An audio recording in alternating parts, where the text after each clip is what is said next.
જીના ગુણોના સિંધુના બે બિંદુ પણ જાણું નહીં, પણ એક શ્રદ્ધા દિલ મહી કે નાથી સમીકો છે નહીં. જેના સહારે ક્રોડ તરિયા મુક્તિ મુજ નિશ્ચય સહી, એવા પ્રભુ અરિહંતને પંચાંગ વિહુન મુજે 14 સ્વપ્નો થકી નિજ માતને હરિખાવિતા, વળી ગર્ભમાહી જ્ઞાનત્રયને ગોપવી અવિધારિતા.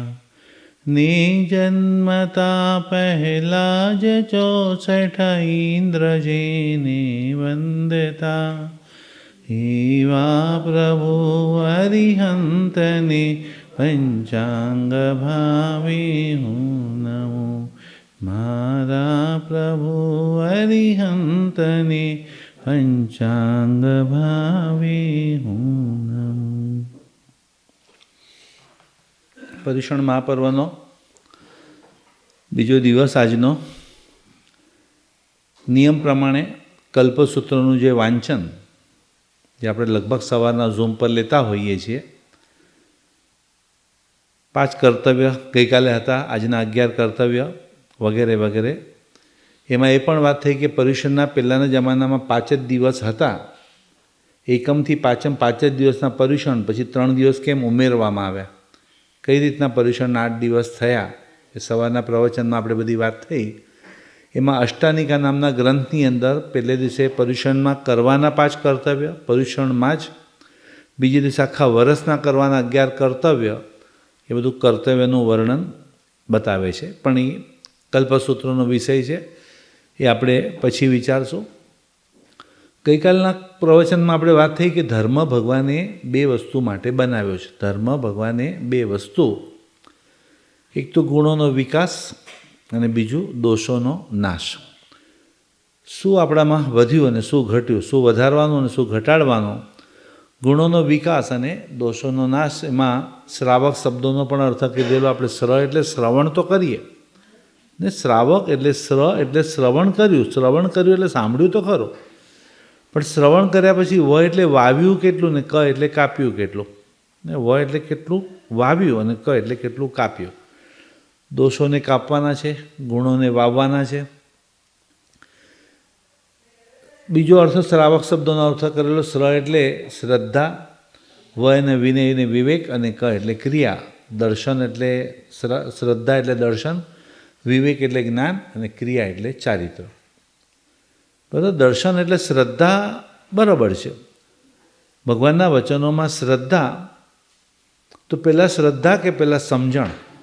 ને પહેલાં શ્રદ્ધા હોવી જોઈએ કે પહેલાં સમજણ? કોઈ કે મને નોલેજ આવે તો જ હું માનું. ધર્મ કે ખાલી નોલેજ આવે ને તો ખાલી આર્ગ્યુમેન્ટ જ થયા કરે, ખાલી ડિબેટ જ ચાલ્યા કરે, આર્ગ્યુમેન્ટ. પહેલાં ભગવાનની શ્રદ્ધા. ફ્લાઇટમાં ટ્રાવેલ કરો છો, શ્રદ્ધા. શ્રદ્ધાથી જઈને બેસી જ જવાનું, પેટ્રોલ છે કે નહીં, પાયલોટ બરાબર છે કે નહીં, ફેક પાયલોટ છે કે નહીં. ડૉક્ટર ઉપર શ્રદ્ધા, કરોડોનો માલ ઉધારમાં આપો છો, શ્રદ્ધા. ઓલા ઉબેર કરો છો, શ્રદ્ધા. ઓલા હજામને ખાલી ગળું આપો, હમણાં પૂરું કરે. ભાઈ શ્રદ્ધા, આખી દુનિયા શ્રદ્ધા પર ચાલે તો કેમ ધર્મમાં જ આખો દિવસ? એટલે પહેલાં તો શ્રદ્ધા જ જોવે. પછી વિનય અને વિવેક છે, 2 શબ્દ વાપરે, વિનય અને વિવેક. ને વડીલોના પગ દબાવવા એ વિનય છે, કે ચલો વડીલોના પગ દુખે છે તો વડીલોના પગ દબાવવા એ વિનય. પણ એટલા જોરથી નહીં કે બીજી વાર દબાવવાનું. ના ભાઈ, થોડુંક વિવેક રાખ ભાઈ, બીજા તું રહેવા દે, તું તો દુખાડે છે વધારે ઉલટાનું. એમ ભગવાનની પૂજા કરવી એ વિનય છે, પણ પછી પાછળનાનો વિચાર કરવો એ વિવેક. નહીં, પાછળનાનો વિચાર કરે જ નહીં, 3 વાર 5 વાર કર્યા જ કરે. તો વિનય પણ વિવેકપૂર્વક કરવાનું. બરાબર છે. વિનય પણ થોડું વિવેકપૂર્વક. એટલું બધું, એક તો છોકરાઓને મોડું થતું હોય ને ઓલા વડીલો આમ માથું મૂકી દે ભગવાનના ખોડામાં. છોકરા કે મોડું થાય છે, ઓફિસે જવાનું મોડું થાય છે, સ્કૂલે જવાનું મોડું થાય છે, ને વડીલો કેમ આમ બોલાય તો નહીં, વડીલ છે એટલે. એમાં જો અમારે જેવા લાઈનમાં ઊભા હોય તો પૂછે છે કે ગયા, જરા જોજો. મેં શાંતિ રાખ, શાંતિ રાખ, ચૂપચાપ ઊભો રહે, બાજુમાં બીજા ભગવાનની કરી લે છે કે ગયા, કેમ એવું કેવું પડ્યું લોકોએ એમ. અને કાં તો પછી ચૂપચાપ ઊભા ગયા કરે, ભક્તિ કરતા છૂટે મારા પ્રાણ. મેં કીધું ભાઈ તું, મને ખબર પડે શું ઈશારો છે. મેં ભક્તિ કરતા વિવેકપૂર્વક કરો, વિવેકપૂર્વક. મારા સાહેબ ઓરાવું એ વિનય, પણ એમાં કેટલું એમને માફક આવશે કે ના આવે એ વિચારવું એ વિવેક પાછું. એમને 2 રોટલીનો ખપ છે, 3જી રોટલી માટે થોડોક આગ્રહ કરો, થોડોક બરાબર છે. એટલું 5 રોટલી મૂકી નહીં દો તમે કે અમને તો ક્યારેક જ લાભ મળે ને તમે મૂકી દો. મોટા મારા સાહેબ 2 રોટલીથી વધારે વાપરી શકે એમ નથી, અને નાના મારા સાહેબનો ઉપવાસ છે. હવે 1 રોટલી વધારે આવી ગઈ, શું કરું? મોટા મારા સાહેબ માંદા પડે એમ છે, નાનાને ઉપવાસ છે, ફેંકી તો દેવાય નહીં, ગરીબોને અપાય નહીં. તો ઉપવાસવાળા મારા સાહેબે વાપરવી પડે. જેનો ઉપવાસ છે એને વાપરવું પડે. એનો ઉપવાસ તૂટતો નથી, પણ અવિવેકથી ઓરાનો દોષ આપણને લાગે. એટલે ધર્મ કે વિનય પણ વિવેકપૂર્વક કોઈ પણ વસ્તુ કરવાની છે, પણ થોડુંક વિનય એટલે તલેટીને, વિવેક એટલે શિખર. આસમાન જમીનનો ફરક છે. એટલે શ્રાવક શબ્દનો અર્થ શ્ર એટલે શ્રદ્ધા, વ એટલે વિનય ને વિવેક, અને ક એટલે ક્રિયા. કોઈ પણ ક્રિયા શ્રદ્ધાપૂર્વક અને વિનય વિવેકપૂર્વક કરે શ્રાવક. હવે સવારના પ્રવચનમાં પણ એક સારી વાત નીકળી હતી એકદમ સડનલી, કે વિશ્વની અંદર ભગવાનને 2 વસ્તુ દેખાય છે. વિશ્વની અંદર ભગવાનને 2 દ્રવ્ય દેખાય છે, એક જીવ દ્રવ્ય અને એક જળ દ્રવ્ય. ને વિશ્વમાં 2 જ વસ્તુ છે, એક જીવ અને એક અજીવ. ત્રીજી કોઈ વસ્તુ જ નથી. જીવ અને અજીવ. નંબર ઓફ જીવ જે છે, નંબર ઓફ જીવ છે એ શાશ્વત છે, વધઘટ નહીં થાય. એ જેટલા છે એટલાને એટલા જ રહેવાના. એ કદાચ હ્યુમનમાં ઓછા થશે તો એનિમલ્સમાં વધી જશે, એનિમલ્સમાંથી વધશે તો દેવતામાં જતા રહેશે, પણ રહેશે તો ચારે ગતિમાં આત્મા એટલાને એટલા જ રહેવાના છે. વધશે પણ નહીં ને ઘટશે પણ નહીં. જો આત્મા બને તો કોણે બનાવ્યો? શું કામ બનાવ્યો? બનાવનારને કોણે બનાવ્યો? બનાવ્યો તો પ્યોર બન્યો, તો પ્યોર આત્માને કર્મ કેમ લાગ્યા? અને કર્મ વિનાનો આત્મા તો સીધો મોક્ષે જાય. કર્મ વિનાનો આત્મા તો સીધો મોક્ષે જાય. જો આપણા આત્માને કોઈએ બનાવ્યો હોય તો બધું પાપ ભગવાનને જ લાગવું જોઈએ. એણે મને બનાવ્યો એટલે હું પાપ કરું છું. એટલે આપણા આત્માને, આપણે જૈન ધર્મમાં તો એમ જ માને છે કે આપણા કોઈ બનાવ્યું જ નથી. હિન્દુ ધર્મમાં એવું આવે છે કે એક જણ દર્શન કરવા માટે જાય છે, એટલે એક બાજુ ભગવાન છે ને એક બાજુ ભક્ત છે. બંનેના મનમાં એક જ જેવો વિચાર આવે, મને બનાવનારો આવ્યો, મને બનાવનાર. ભક્તને પણ એમ લાગે મને બનાવ્યા ભગવાને, અને ભગવાનને પણ જો હમણાં મોક્ષ નારિયેલને આપો ને મહારાજ અમને મોક્ષ, આટલા નારિયેલમાં આટલું નાનું ચીકું મૂકીને આટલું મોટું મોક્ષ માંગશે મને બનાવનારો. ને આમ ઉલ્લું બનાવનારો આવે એમ લાગે. એટલે કોઈ બનાવ્યું જ નથી. આત્મા નામની વસ્તુ છે જ, બરાબર. ખાલી જ્યારે કોઈ મૃત્યુ પામે તો ગયું તો શું ગયું ને ગયું તો ક્યાં ગયું, બસ આ 2 ક્વેશ્ચન થવા જોઈએ. ગયું તેવું શું ગયું? જેમ મેઇન ફ્યુઝ ઓફ કરી નાખવાનું કે બધી લાઇટ બંધ થઈ જાય, એમ શરીરમાંથી એવું તો કંઈક ગયું જ છે જે દેખાતું નથી. રાઈટ? એકદમ આંખો ક્યાં ગઈ, બધું છે ત્યાં ને ત્યાં, તો જોનારું કોણ ગયું? અંદરથી ગયું કોણ? ગયું તો ક્યાં ગયું? ગયું તો ક્યાં ગયું? એટલે એક જીવ અને બીજું શરીર છે એ અજીવ. નંબર ઓફ જીવ અને નંબર ઓફ અજીવ એ એટલાને એટલા જ રહે, ખાલી એનું ફોર્મ ચેન્જ કર્યા કરે છે. રાઈટ? યસ, ક્વેશ્ચન હતો કઈ ગયો?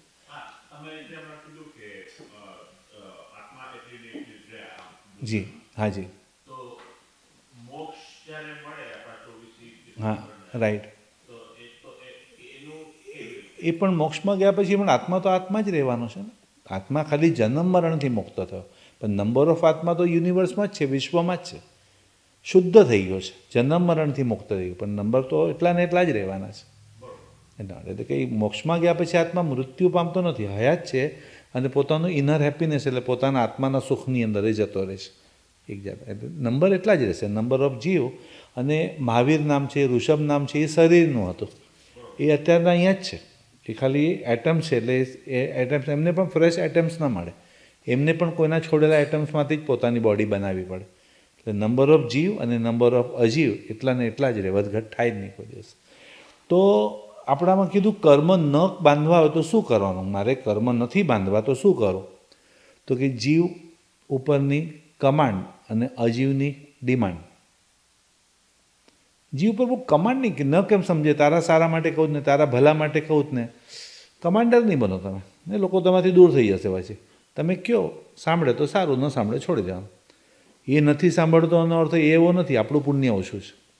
હું કહું મારા છોકરાને નથી સાંભળતો, મારું પુણ્ય ઓછું છે, મેં એનો કેમ વાક કાઢું? ન તો લોકો ઈચ્છે ને થઈ જાય છે, મારો બોલવા છતાંય ન થતો, મારું પુણ્ય વધારવાનું. એટલે જીવ ઉપર બહુ કમાન્ડર નહીં બનો. કમાન્ડર એટલે માલિક નહીં બનાવતો. અને અજીવની ડિમાન્ડનો તો અંત જ નથી ને. જરૂરિયાત કોઈ ગરીબની અધૂરી રહી નથી, ઈચ્છા તો કોઈ કરોડોપતિની પણ પૂરી થઈ નથી. એટલે ઈચ્છાનો તો અંત જ નથી. એટલી બધી ઈચ્છા ઈચ્છા ઈચ્છા.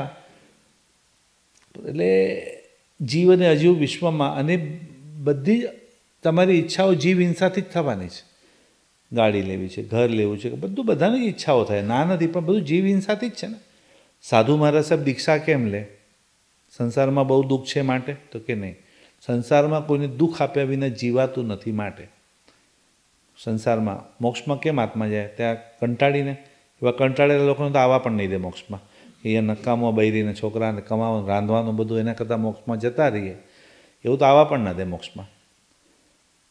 સંસારમાં દુઃખ છે માટે નહીં, પણ દુઃખ આપ્યા વિના જીવાતું નથી. આપણું સુખ એટલે બધાના ભોગે જ હોય ને. ત્યાં એસીમાં બેઠા કે મજા આવે, પણ બધા કોઈ જીવ મરતા હશે ત્યારે જ આનંદ આવે ને. એટલે વિશ્વમાં દ્રવ્ય બે જ છે, જીવ દ્રવ્ય અને અજીવ દ્રવ્ય. હવે આ કર્મ કોને લાગે? જીવને લાગે કે અજીવને લાગે? કર્મ કોને લાગે? જીવને લાગે. તો મોક્ષમાં ગયેલા જીવને કેમ કર્મ લાગતું નથી? એ પણ જીવ જ છે ને. નવા કર્મ કેમ નથી લાગતા એને? જીવને કર્મ લાગે તો મોક્ષમાં ગયેલા જીવને કેમ કર્મ ના લાગે? હા, રાગદ્વેષ નથી, પણ કેમ નથી એ લોકોને? તો કે કર્મ જીવને પણ ન લાગે અને કર્મ અજીવને પણ ન લાગે. કર્મ જીવને પણ નહીં લાગે, કર્મ અજીવને પણ નહીં લાગે. કર્મ જીવને અજીવનું મિશ્રણ હશે એને જ લાગે. એકલા શુદ્ધ આત્માને પણ નહીં લાગે મોક્ષમાં, એકલા અજીવેલા ટેબલ ખુરશીને પણ નહીં લાગે, કેમ કે આને પણ રાગદ્વેષ નથી, આને પણ રાગદ્વેષ નથી. કર્મ જીવને પણ નહીં લાગે, કર્મ અજીવને પણ નહીં લાગે. કર્મ જીવ અને અજીવનું મિશ્રણ હોય એને જ લાગે. આપણે જીવને અજીવનું મિશ્રણ છીએ. શરીર અજીવ છે અને એમાં રહેવાવાળો આત્મા છે એ જીવ છે. જેમ મોબાઈલ અને બેટરી બે અલગ છે એમ ખ્યાલ જ છે, આ મોબાઈલ અલગ છે એમ બેટરી અલગ છે. બેટરી છે એટલે જ મોબાઈલ ચાલે છે, એમ શરીરની અંદર આત્મા છે માટે જ આપણે ઉઠવા બેસવા ખાવા પીવાનું બધું ચાલે છે. તો હવે કેવું, તમે આમ પેન ડ્રાઈવની અંદર બધા ડેટા લઈને નવા કોમ્પ્યુટરમાં મૂકો તો આમાંથી એમાં ડેટા ટ્રાન્સફર થઈ જાય, એમ તમારા આત્માને નવા શરીરમાં મૂકી દે, અહીંયાનું બધું ત્યાં ટ્રાન્સફર થઈ જાય. આમાંથી સીધું ડેટા એમાં બધું ટ્રાન્સફર થઈ જાય છે. તો સવારના એક ક્વેશ્ચન મને પૂછેલો કે આ બધું આગલા પાછલા ભાવનું નથી સમજાતું. આ ભાવનું બરાબર છે કે આ ભાવની અંદર કરેલા કર્મ છે, સારું કર્યું ખરાબ કર્યું, આ ભાવમાં આગલા પાછલા ભાવનું કોણ જોવા ગયું છે એ રીતના. મેં જો એક આગલો પાછલો ભાવ નહીં હોય તો ભવ જ નહીં આવે. ભવ જ કેમ આવે ને? એવું કેમ જન્મ જ કેમ લેવો પડે? તો થોડુંક કર્મ થિયરી પર આપણે આજે વાત કરવી છે. આજનો વિષય આપણો કર્મ. તો કર્મ કોને લાગે? જીવને કે અજીવને? તો કે જીવ અને અજીવનું મિશ્રણ હોય એને જ લાગે.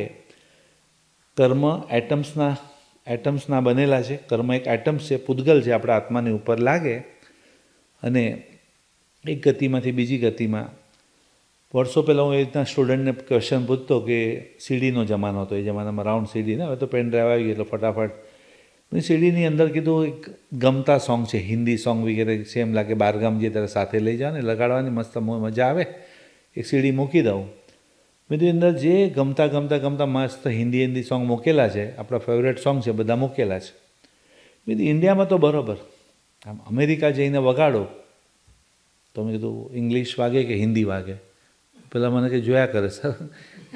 મેં તો અમેરિકા છે કે અહીંયા રડવાનું પણ ઇંગ્લિશમાં, છોકરાઓનું ઝઘડવાનું પણ ઇંગ્લિશમાં હોય, બોલવાનું ખાવાનું પીવાનું બધા જાણે. મેં તો અહીંયા બધું ઇંગ્લિશમાં જ હોય, તો ઇંગ્લિશમાં જ વાગવું જોઈએ ને. મેં કે એમ કંઈ ના, હિન્દી હોય તો હિન્દી જ વાગે ને. મેં તો મને કે જાપાન જાઓ કે ચાઇના જાઓ કે કોઈ પણ દુનિયાને છેડે જાઓ, જે અંદર રેકોર્ડિંગ છે એ જ વાગવાનું છે. તો પછી મેં તો બદલાયું શું બધી જગ્યા પર? તો કે કેસેટ પ્લેયર બદલાયું. કેસેટ પ્લેયર ઇન્ડિયાનું અલગ હતું, અમેરિકાનું અલગ હતું, જાપાન ગયા ત્યારે અલગ હતું, ચાઇના ગયા ત્યારે અલગ હતું, પણ સીડી તો એની એ જ છે. અને એમાં જે ડાઉનલોડ કર્યું છે એ પણ એનું એ જ છે. તો મેં કીધું એ જ તો છે. ક્યારેક મનુષ્યનું શરીર મળે, ક્યારેક દેવતાનું શરીર મળે, ક્યારેક નરકનું શરીર મળે, ક્યારેક તિર્યંચેલ એનિમલ્સનું શરીર મળે. ચારમાંથી એક બ્રાન્ડ તો લેવી જ પડશે ને. ચારમાંથી એક શરીર તો કમ્પલસરી. હમણાં ઈચ્છા નથી ને બધું, પછી જોઈએ વિચારે છે તો જન્મશું ને તો પછી એમ કંઈ છૂટે એ પહેલાં તો ને ડૉક્ટર સોરી કહે પહેલાં તો નીકળી ગયો ને આત્મા. એટલે ડૉક્ટર ડિગ્રીમાં શું લખે? MD ને. મિચ્છામી દુક્કડમ, પહેલેથી મિચ્છામી દુક્કડમ ને એમડી રાખવું ભાઈ મિચ્છામી દુક્કડમ કરી લો એટલે ભાઈ કંઈ પણ સાઇન કરી આપો એટલે કંઈ થાય તો પછી સાઇન કરીને જ અંદર જવા દે દમ. એટલે આપણે કે આ બધી જગ્યા પર ખાલી કેસેટ પ્લેયર નવું નવું આવ્યું, આત્મા તો એને જ છે. અને એમાં જે મેં કોઈનું બગાડ્યું નથી તો મારી સાથે કેમ આમ થયું? હમણાં નથી બગાડ્યું ને, હમણાં નથી બગાડ્યું. મહાભારતમાં ધૃતરાષ્ટ્ર છે, કૃષ્ણને પ્રશ્ન પૂછે છે કે હું પોતે બ્લાઇન્ડ છું, હું કોઈ સાથે લડવા જાઉં તો કોઈ મારી સાથે લડે નહીં, કારણ કે બ્લાઇન્ડ સાથે કઈ રીતના લડવાનું. અને મારા 100 છોકરા છે, 100 છોકરા લડાઈમાં મરી ગયા ને બાપ થઈ અને દીકરાને બાળવાનો વારો, કેટલા ભારે કર્મ.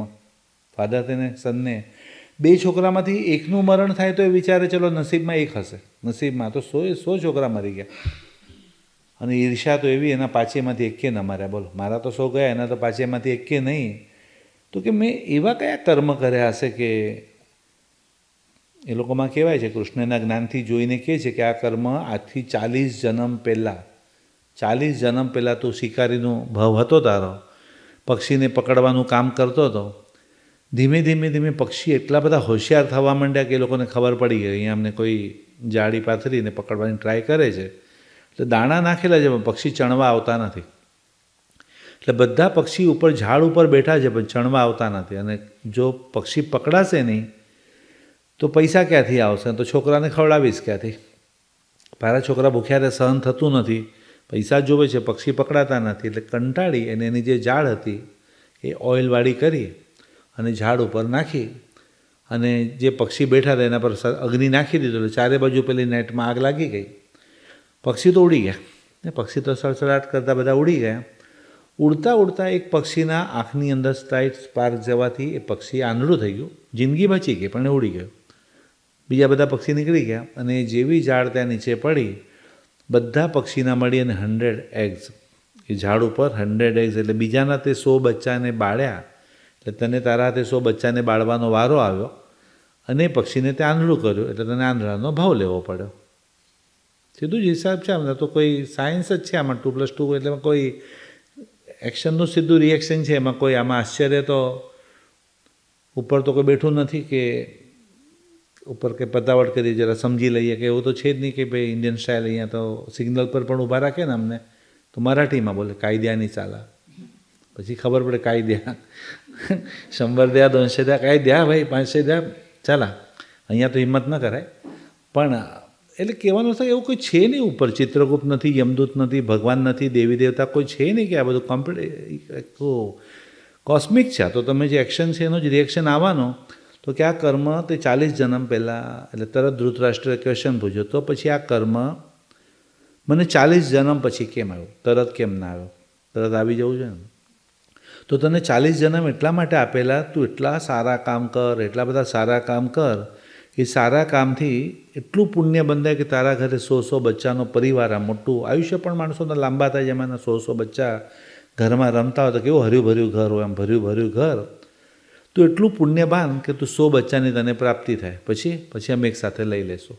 અરે ભાઈ આના કરતાં તો ન, તો તે પણ લીધા છે ને બીજાના, તે પણ બીજાના લીધા છે તો આપવા તો પડશે જ તારે. 40 જન્મ એના માટે તો આપેલા પુણ્ય બાંધવા માટે. એટલે કોઈ કર્મ થિયરી જે વાત ચાલી રહી છે, એટલે કર્મ માટે સૌથી પહેલી એક પંક્તિ આવે, મને એ જ સમજાતું નથી કે શાને આવું થાય છે ને કેમ આવું, કેમ આખું દુનિયામાં શાને આવું થાય છે. ફૂલડા સૌ ડૂબી જતા ક્યારેક પથ્થરો તરી જાય ને. ફૂલ જેવા સારા કોમળ માણસોના લાઈફમાં આપણે દુઃખી થતા જોઈએ.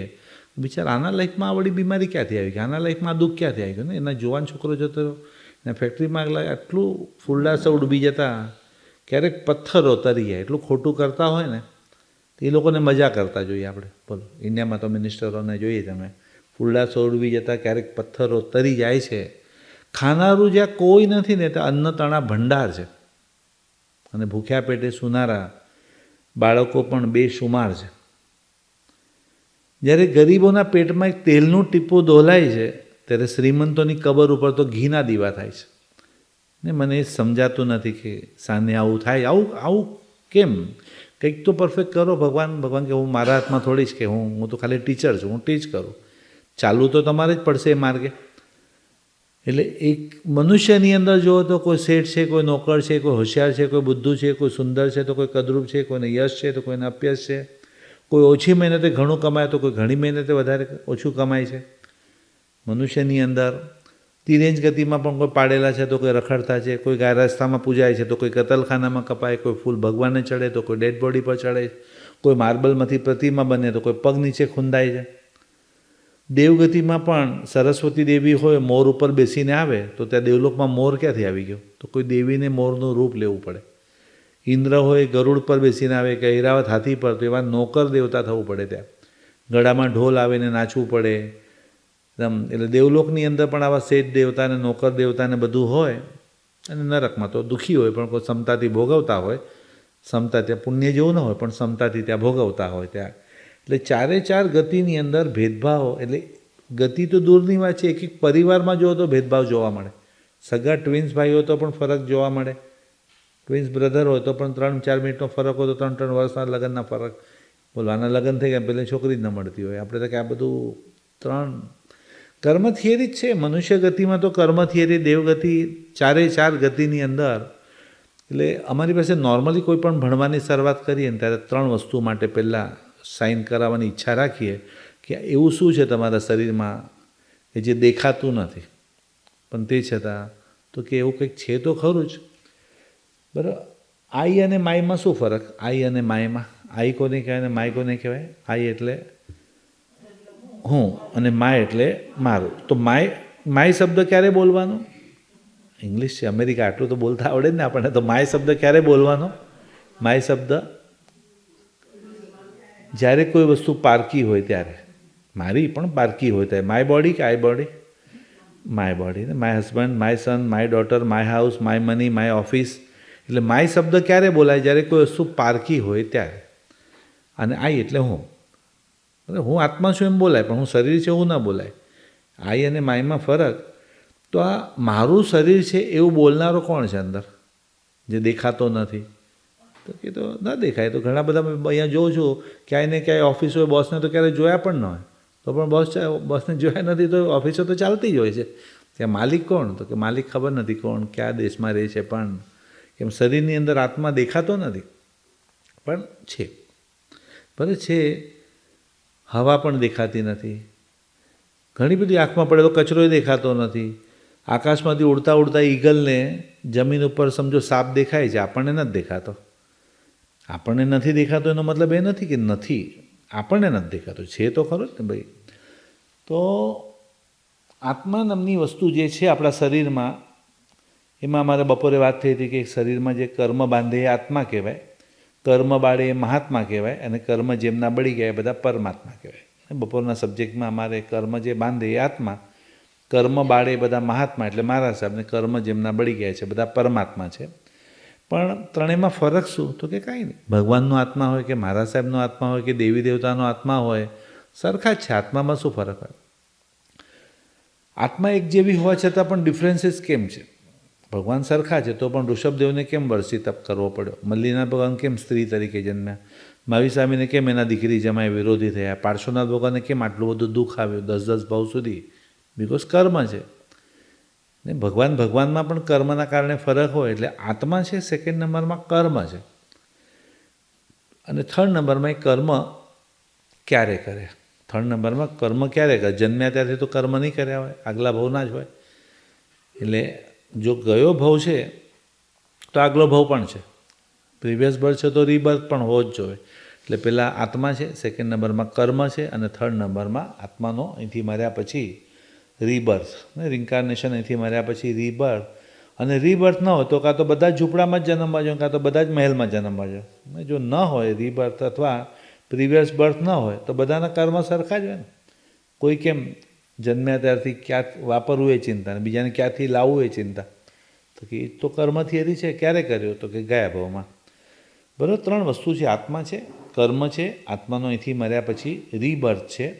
એ રીબર્થ ક્યાં ક્યાં થઈ શકે? તો સાથિયામાં જો ઉપર તરફ એરો જાય મનુષ્ય ગતિ, ને સાથિયામાં જો ઉપર તરફ પાખડું જાય મનુષ્ય ગતિ, સાઈડમાં જાય દેવગતિ, નીચે જાય નરક ગતિ, ને આ બધું તિર્યંચ એનિમલ્સ. બરાબર. એનિમલ્સમાં એક ઇન્દ્રિય બે ઇન્દ્રિય તેને બધું તિર્યંજ ગતિમાં ગણવાનું. ઝાડ, પાણી, અગ્નિ, હવા તે બધું ને પશુ પક્ષી વગેરે બધું એનિમલ્સમાં ગણવાનું. ને ડોગ હોય કે ડોંકી હોય કે કોઈ પણ પશુ પક્ષી વગેરે. એક જણ જઈને જ્યોતિષને પૂછે છે કે ભાઈ હું અહીંથી મર્યા પછી ડોંકી તરીકે જન્મી શકું? ડોંકી તરીકે શું કારણ પૂછવાનું બોલો? તો જ્યોતિષ કે ના, એકને એક જન્મ બે વાર નહીં મળે. ઓલરેડી એકને એક જન્મ ભાઈ કેમ આ પ્રશ્ન પૂછવાનું કારણ શું? પણ ડોંકી તરીકે જન્મ કોણ જોવા જવાનું? તો અહીંથી પણ ક્વેશ્ચન પૂછવાનું કારણ જ નથી ભાઈ. ચારમાંથી એક જગ્યાએ તો જન્મ લેવાનો જ છે ને ચારમાંથી કમ્પલસરી છે. એટલે અદૃશ્ય વસ્તુ છે. આત્મા દેખાતું નથી, કર્મ દેખાતું નથી, રીબર્થ દેખાતું નથી, પણ માનવાનું તો છે જ પાછું. કર્મ એટલે ક્રિયતે ઇતિ કર્મ, ને કર્મ એટલે શું? એક્શન, ડીડ્સ, કોઈ પણ ક્રિયા, મન, વચન અને કાયાથી કરવામાં આવતી ક્રિયા. તો મનથી કર્મ બંધાય કે બળે? મનથી કર્મ તો કે બંને. મનથી કર્મ બાંધી પણ શકાય ને મનથી કર્મને બાળી પણ શકાય. એટલે મન એક જ છે. એને તમે ફરજના માર્ગે વાપરો ને, ફરજના માર્ગે વાપરો તો એ સુમન કહેવાય. અને ફરજ બજાવ્યા પછી અધિકાર, અમે આટલું બધું કર્યું છે, છોકરાઓ માટે આમ કર્યું, ઘર માટે આમ કર્યું, ભાઈઓ માટે આમ કર્યું, એ લોકોને કંઈ વેલ્યુ જ નથી, કંઈ કદર જ નથી. જો તમે અધિકાર તો દુશ્મન, દુષ્ટમન.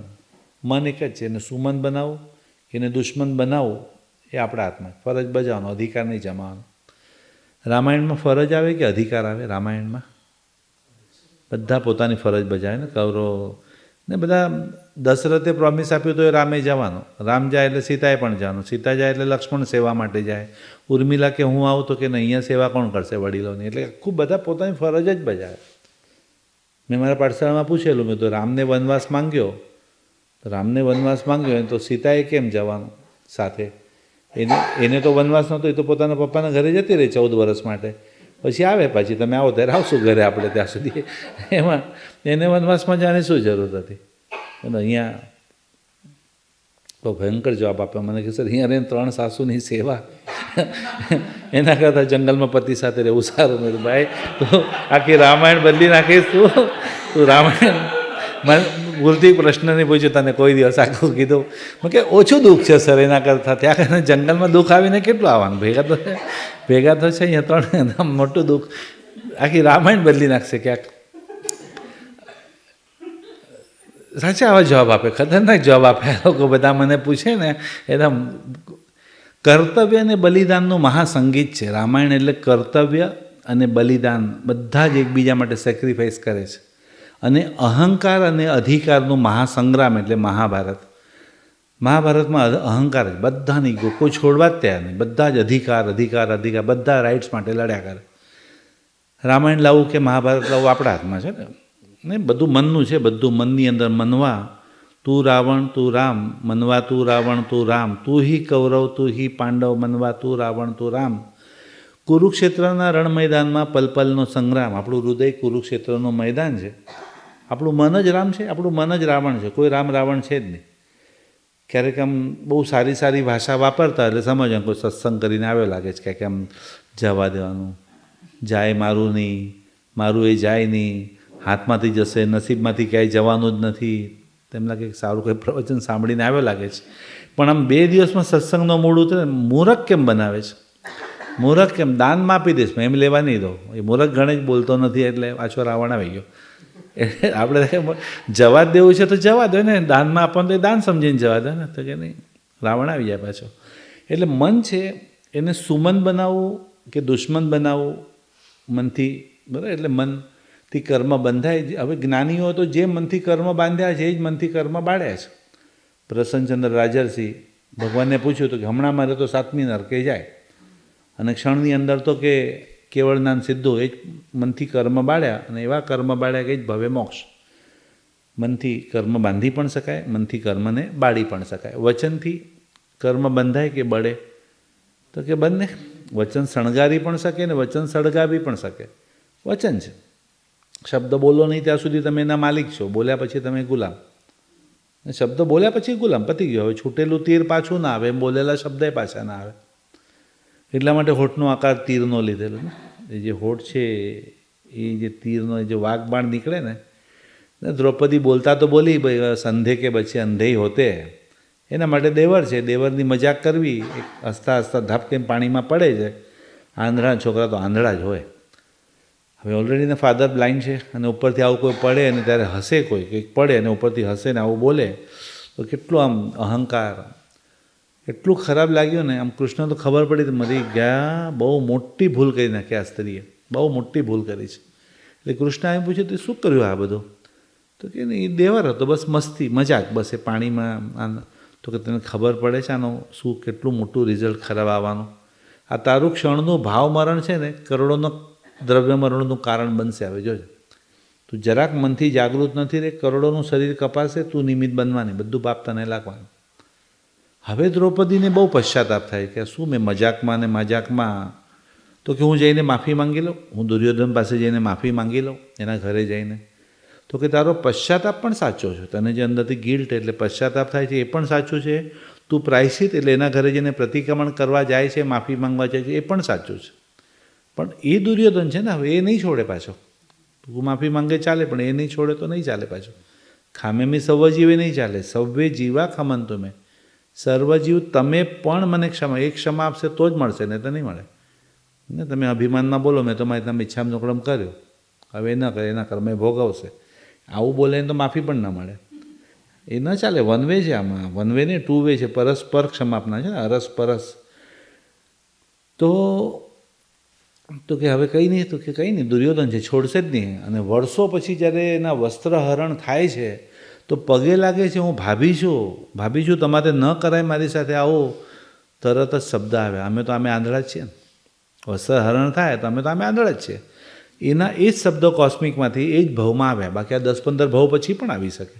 આ શબ્દ 10 ભાવ પછી પણ કોઈ સંભળાવે, અભી કી ભૂલ નહીં તો તભી કી, કભી કી તો હૈ, ક્યારેક તો કરી જ છે તો જ આવે, ને તો એમને એમ તો આવે જ નહીં. બરાબર, કર્મ થિયરી તો એવી છે કે તો આ જ ભાવમાં આવી ગયું, અમે તો આંધળાના છોકરા આંધળા, એટલે અમે તો આંધળા જ છીએ. એટલે વચનથી કર્મ બાંધી પણ શકો અને બાળી પણ શકો, બંને વસ્તુ છે. સ્તવન બોલો, સૂત્ર બોલો, સ્તુતિ બોલો, કોઈનામાં રહેલા સારા ગુણોના વખાણ કરો તો વચન પુણ્ય બંધાય પણ છે. પણ પછી એ જ શબ્દોનો દુરુપયોગ કરો તો પાછા પાપ કર્મ પણ બંધાય ને. એટલે શબ્દ વસ્તુ એવી છે કે સમજી, કારણ કે કાન 2 આપ્યા છે, સાંભળવાનું એક જ આપ્યું છે. આંખ પણ 2 આપી છે, જોવાનું એક જ આપ્યું છે કામ. નાકમાં પણ ચંદ્રનાળી સૂર્યનાળી 2 આપી છે, સૂંઘવાનું એક જ કામ આપ્યું છે. જીભ 1 ને કામ 2, જીભ 1 ને કામ 2, વાદ અને સ્વાદ ને, વાદ અને સ્વાદ. ખાવાનું ધ્યાન રાખીશ તો તબિયત સારી રહેશે, બોલવાનું ધ્યાન રાખીશ તો રિલેશન સારા રહેશે. આપણા હાથમાં છે શબ્દને જ. હાડકા વિનાની છે, હાડકા ભંગાવે. આપણે હાડકા પણ બોલવાનું જો ધ્યાન ન રાખો એટલે વચનથી કર્મ બાંધી પણ શકો ને. અને એ જ રીતના કાયાથી પણ તમે કર્મ બાંધી પણ શકો, તો કાયાથી કર્મને બાળી પણ શકો. એટલા માટે આખા પ્રતિક્રમણમાં સૌથી નાનું પણ સૌથી મહત્ત્વનું સૂત્ર કયું? આખા પ્રતિક્રમણમાં સૌથી નાનું પણ સૌથી મેઇન ક્રીમ, સવ્વસભી દેવસીય દુચિંત્ય દુભાસ્ય દુચિત્ય મિચ્છાનુલ. પૂરું, પ્રતિક્રમણ પૂરું થઈ ગયું. પાડતા નહીં આટલું જલ્દી, પણ આ 2 લાઈનમાં પતી ગયું, કીધું ચાલવા મળશે એમ નહીં. 2 લાઈન પણ આખું આવી ગયું. પછી તો એક તમે પાપ પણ અમે 2 મિનિટ માટે જ કરો છો, ગુસ્સો પણ ચર્ચા એટલો ને ખખડાઈ નાખો, કહી દીધું રહેવું તો રે, ન રહે તો કાંઈ નહીં. એ જે લાંબુ કરો છો એટલે પછી ધોવા માટે પણ લાંબુ કરવું પડે ને. ઈરિયા હોય એમ 7 લાખ 18. ગુસ્સો 2 મિનિટનો જ હશો, એમ માફી તો 2 મિનિટમાં આવી ગઈ. દુચિંતી એટલે મારા મનથી કરેલા પાપ, દુભાસી એટલે મારા વચનથી કરેલા પાપ, દુચિઠ્ઠી એટલે મારા કાયાથી કરેલા પાપ. મારા મનથી કે મારા વચનથી કે મારા કાયાથી કોઈ ભૂલ થઈ હોય તો એનું ક્ષમા માગું છું. પ્રતિક્રમણ પૂરું થઈ ગયું છે. પણ કે એ જ મન વચન અને કાયાથી કરવામાં આવતી ક્રિયા એટલે કર્મ. બરાબર, ક્રિયા એટલે કર્મ, એક્શન, કોઈ પણ ડીટ્સ, કોઈ પણ ક્રિયા. 18 પાપસ્થાનકમાં 6 પાપ મનના છે ને. એકદમ ફટાફટ માફી હોય, 6 ગુરુ 7 8 9 10 11 12 એ 18 પાપ ઈચ્છાનો પાપ ધોવાઈ ગયા. તો કે એમ કંઈ ધર્મ કે છે જે ભૂલનું પુનરાવર્તન કરો ને, જે ભૂલનું પુનરાવર્તન કરો એ પાપ. તમને ભૂલની માફી મળે, પાપની માફી ના મળે. જે ભૂલ રિપીટ થાય તો એની માફી ના મળે. એ ભૂલ જો રિપીટ જ, તમે છોકરાઓ પણ સોરી વોટ સોરી, બેટા રોજનું થઈ ગયું તારું. આવે એ સોરી કહે છે તો આપણે એક્સેપ્ટ નથી કરતા. તો ધર્મ તો કે જે થઈ ગઈ ભૂલ બીજી વાર ન થાય એનું ધ્યાન રાખવાનું. આજે માફી માંગી તો કાલે ન થાય એનું ધ્યાન તો રાખવાનું. હવે કાલે કેમ ભૂલ થાય છે? કારણ કે પાપ લાગ્યું જ નથી ખરેખર. ને પાપ છે એ ખબર છે, પણ પાપ છે એ પાપ લાગ્યું નથી. એટલે વારંવાર એ જ ભૂલ ને એ જ માફી, એ જ ભૂલ ને એ જ માફી. આજે જ અષ્ટાનિકા ગ્રંથમાં આવે કે નાના મહારાજ સાહેબ હતા, એક કુંભારના ઘરે ઉતર્યા હોય છે અને કુંભાર એક મટકા બનાવીને તડકામાં સુકાવવા માટે મૂકે છે. અને બોલે નાના બચ્ચા મારા છે ને એક પથ્થર લઈને સીધું આમ મારે છે, એટલે સીધું કાણું પડી ગયું. કુંભાર આમ જોયું, મારા સાહેબ હવે માટલું કાચું છે એમાં કાણું પડે એટલે કાણું એટલે આખું માટલું નકામું જ, આમ તો શું કરવાનું? મારા સાહેબ માટલું મીઠાનું બીજું ત્રીજું ચોથું 7-8 માટલા ફોડી નાખ્યા. એટલે મારા કુંભાર વિચાર કે મારા સાહેબ ભલે બાળમુનિ છે, મસ્તી કરે, બચ્ચા હોય, મારા સાહેબ છે એનો મતલબ એ નથી કે મસ્તી ન કરે, કરે, બચ્ચા છે, ઉંમર છે નાની. તો આ મને મહારાજ સાહેબ પર ગુસ્સો આવ્યો? તો કે ગુસ્સો કરો, બચ્ચા પર શું ગુસ્સા કરે? તો કરે જ બિચારા. તો આ મારા મટકા ફૂટી ગયા એના માટે મને ગુસ્સો આવે છે? તો કે એ બનાવતા કેટલી વાર આમ માટી મૂકી દે 1 મિનિટમાં મટકું તૈયાર એમાં. તો કે ના, મહારાજ સાહેબ મટકા ફોડે છે એનોય ગુસ્સો નથી અને મટકા ફૂટી જાય છે એનોય ગુસ્સો નથી, પણ શબ્દનો દુરુપયોગ જે કર્યા કરે ને, મીઠામ ટુકડા કર્યા કરે મસ્તી, તો કે એની તો વેલ્યુ સમજાવવી જ પડશે. એટલે એક નાનકડો પથ્થર લઈ મારા સાહેબના નરમ કાન ઉપર દબાવે, સ્લાઇડ આમ દબાવી ધીમેથી. અને મારા સાહેબ આ દુખે છે આમ ધીમેથી, સાહેબ દુખે છે ને મીઠામ ટુકડામાં. પાછું બીજી વાર, ત્રીજી વારમાં તો એવું રડવા માંડ્યા મારા સાહેબ કે ક્યારનું કહું છું મને દુખે છે, કેવા મીઠામ ટુકડા? સાહેબ તમારા જેવા એવા મારા, ને તમે જેવા. ત્યારે મારા સાહેબને ખરું કે બાય મિસ્ટેક મારાથી મટકું ફૂટે અને મીઠામ ટુકડામ કરું તો બરાબર છે, તો માટલા ફોડ્યા જ કરું, મીઠામ ટુકડામ કર્યા કરું છું. એવું મીઠામ ટુકડમ તો નથી ને આપણા પ્રતિકરણમાં કે એની એ જ પાપ ને એની જ માફી, એની જ પાપ ને એની જ માફી. એવું થતું હશે? રોજ એ જ પાપ, રોજ એ જ માફી, રોજ એ જ પાપ, એ જ માફી, તો માફી ન મળે પછી. બરાબર? ભૂલ કરે અજ્ઞ બરાબર છે, ભૂલ કરે અજ્ઞ એટલે અજ્ઞાનીઓ એનાથી ભૂલ થાય. ભૂલ સુધારે એ પ્રાજ્ઞ, બુદ્ધિશાળીઓ તો ભૂલ સુધારે પોતાની. ભૂલ જ ન કરે તો સર્વજ્ઞ, એ તો ભગવાન. ચલો ભૂલ જ ન કરે એમાં આપણો નંબર ન લાગે, પણ ભૂલ રિપીટ ન થાય એનું તો ધ્યાન રાખવું જ જોઈએ ને. તો કર્મ થિયરીની અંદર 18 પાપસ્થાનકમાં 6 મનના પાપ છે, 6 વચનના છે, 6 કાયાના છે. 18 પાપસ્થાનક સૂત્ર ભણશું ત્યારે આપણે ડિટેલમાં સમજશું. અત્યારે તો કર્મના 2 પ્રકાર, બરાબર? પુણ્ય કર્મ અને પાપ કર્મ. પુણ્ય કર્મ પ્રીપેડ છે, પાપ કર્મ પોસ્ટપેડ છે. બરાબર? પ્રીપેડ એટલે પહેલાં જમા કરાવવું પડે ને પૈસા, તો જ મોબાઈલ ચાલે. જેવું બેલેન્સ ખલાસ એટલે પછી પૂરું. ને પ્રીપેડ એટલે પહેલાં જમા કરાવ્યા છે ત્યાં સુધી પૂરું થઈ લટકી જાય, ત્યારે પછી નવું પ્રીપેડ કરાવો. અને પાપ કર્મ એટલે પોસ્ટપેડ ને, પછી બિલિંગ આવે લાંબુ. અત્યારે પાપ કરું કોઈને ખબર ના પડે, પણ પછી જ્યારે ખબર પડશે ને ત્યારે એટલું લાંબુ. તો આ પુણ્ય કર્મ અને પાપ કર્મ 2 પ્રકારના કર્મ છે, અને પુણ્ય કરવાથી પાપ કર્મ માઇનસ થતા નથી. એવું નહીં કે લઉં બહુ પાપ થઈ ગયું થોડું પુણ્ય કરી લઉં, બહુ પાપ થઈ ગયું થોડું પુણ્ય, એવું કંઈ છે નહીં. પુણ્ય અલગ જ ભોગવવાનું, પાપ અલગ જ ભોગવવાનું. પુણ્યના ઉદય સુખી ઘરે જન્મ પણ થાય, પાપના ઉદયથી માંદગી પણ આવે. પુણ્યના ઉદયથી મોંઘા ડૉક્ટરની દવા લે, પણ પાપના ઉદયથી એ દવા એને માફક ના આવે. પુણ્યના ઉદયથી બધા ઘરના માણસો ખડે પગે હાજર છે સેવા કરવા, એની પુણ્યાય છે. પુણ્ય ને એકદમ ડગલે પગલે બધા, પણ પુણ્ય અલગ જ છે, પાપ અલગ જ છે. એવું નથી કે પુણ્યથી પાપ માઇનસ થાય. કદાચ સ્પેશિયલ ઓફર આપે તો લેવાય કે નહીં? સ્પેશિયલ ઓફર આપે કે ચલો તમારા જેટલું પુણ્યની યુનિટ છે એની સામે આટલા પાપના યુનિટ માઇનસ થઈ જાય, તો લેવાય કે ના? આવું છે નહીં, પણ કદાચ આપવામાં આવે તો લેવાય. એટલા પાપ ઓછા ભોગવવાના. તો કે ના, સારું છે કે પુણ્ય અલગ ભોગવવાનું, પાપ અલગ ભોગવવાનું. જો 20% પુણ્યની સામે 20% પાપ માઇનસ થાય, પછી તો 80% પાપ જ પાપ રહે. આ તો મહેરબાની છે કે પુણ્ય અલગ ભોગવવા આપે છે. સીધું ડિબેટ આમાં 0 કરી નાખશે ને તો તકલીફ થઈ જશે ક્યારેક પાછી. એટલે એવું છે જ ને, સિસ્ટમ જ નથી આવું કંઈ. પુણ્યથી ઘણા લોકો એમ થતું બહુ પાપ થઈ ગયેલા, થોડું ધર્મ કરી લઈએ, પર્યુષણ આવે 1-2-3 ઉપવાસ કરી લઈએ, થોડું દાન ધર્મ કરી લઈએ, આમ એકાદ પ્રતિક્રમણ કરી લઈએ એટલે પાપ ધોવાઈ જશે. એવું કંઈ સહેલું છે નહીં કે આ બધી વસ્તુ. પુણ્ય કર્મ, પાપ કર્મ અને ધર્મ 3 વસ્તુ અલગ છે. અશુભ એટલે પાપ, શુભ એટલે પુણ્ય, અને શુદ્ધ એટલે ધર્મ. અશુભ, શુભ અને શુદ્ધ. અશુભ એટલે પાપ, ને સામાયિક ન કરવું એ અશુભ, સામાયિક કરવું એ શુભ. પણ સામાયિક કર્યા પછી સમતા આવે એ શુદ્ધ. સામાયિક કર્યા પછી સામાયિકથી દેવગતિ જ મળશે, સમતાથી જ મોક્ષ મળશે. ક્ષમતાથી. ભગવાનની પૂજા ન કરવી ખોટું છે, કરવું જોઈએ, આપણે છે અનુકૂળતા તો જવું જોઈએ. ભગવાનની પૂજા ન કરવી અશુભ. ભગવાનની પૂજા કરી લીધે ધર્મ થઈ ગયો એમ નહીં સમજવાનું. ભગવાનની પૂજા કરી એ શુભ, પણ હંમેશા મન પ્રસન્નતામેથી, હંમેશા તમારે પ્રસન્ન રહેવું એ શુદ્ધ. ભગવાનની પૂજાનું ફળ શું? તો કે પ્રસન્નતા. ને કોઈ પણ ઠીક છે, પરિસ્થિતિ તો બહારની બદલાયા કરે, મનસ્થિતિ કેમ બદલાઈ જાય છે? તો પ્રસન્નતા, બરાબર. પ્રતિક્રમણ અશુભ ન કરવું અશુભ, કરવું એ શુભ, પણ અંદર પાપની વૃત્તિ ઘટાડવી એ શુદ્ધ. એટલે અશુભ એટલે પાપ, શુભ એટલે પુણ્ય, અને શુદ્ધ એટલે ધર્મ. બરાબર. એટલે પુણ્ય અને ધર્મ એક છે કે અલગ છે? પુણ્ય અને ધર્મ, તો પુણ્ય એક ટર્નઓવર છે ને ધર્મ એક પ્રોફિટ છે. વેપારીઓને એમાં ઇન્ટરેસ્ટ છે એમાં ટર્નઓવરમાં કે પ્રોફિટમાં? 12 મહિને પ્રોફિટ કેટલું થયું એમાં ઇન્ટરેસ્ટ કે કેટલું ટર્નઓવર? તો ટર્નઓવર પણ અલ્ટિમેટ તો 12 મહિને ઘરે કેટલું આવ્યું જ જોવાનું ભાઈ, કેટલા પર્સન્ટેજ ઘરે કેટલા આવ્યા એ વાત કરો ભાઈ, પ્રોફિટ કેટલું થયું એકદમ. તો ટર્નઓવરમાં ઇન્ટરેસ્ટ નહીં, પ્રોફિટમાં ઇન્ટરેસ્ટ. એમ ધર્મ કે તમે કેટલા સામે કર્યા એમને રસ નથી, ક્ષમતા કેટલી આવી, તમે કેટલી પૂજા કરી એમાં રસ નથી, પ્રસન્નતા કેટલી આવી. ઓફિસે જવા માટે ગાડી એ સાધન છે, પણ ઓફિસ આવે એટલે ગાડી છોડી દો હવે.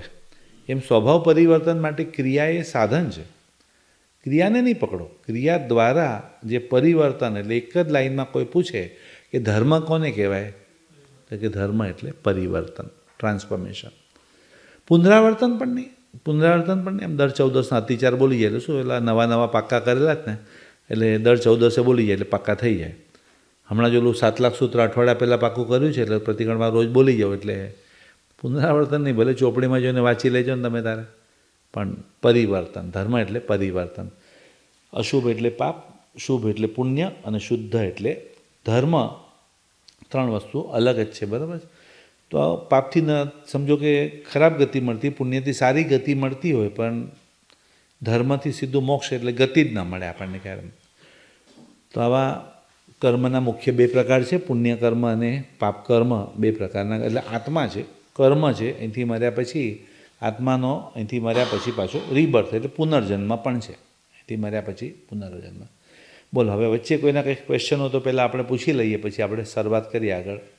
આ સબ્જેક્ટ રિલેટેડ કંઈક ક્વેશ્ચન હોય તો કોઈને સબ્જેક્ટ રિલેટેડ પહેલાં. હાજી.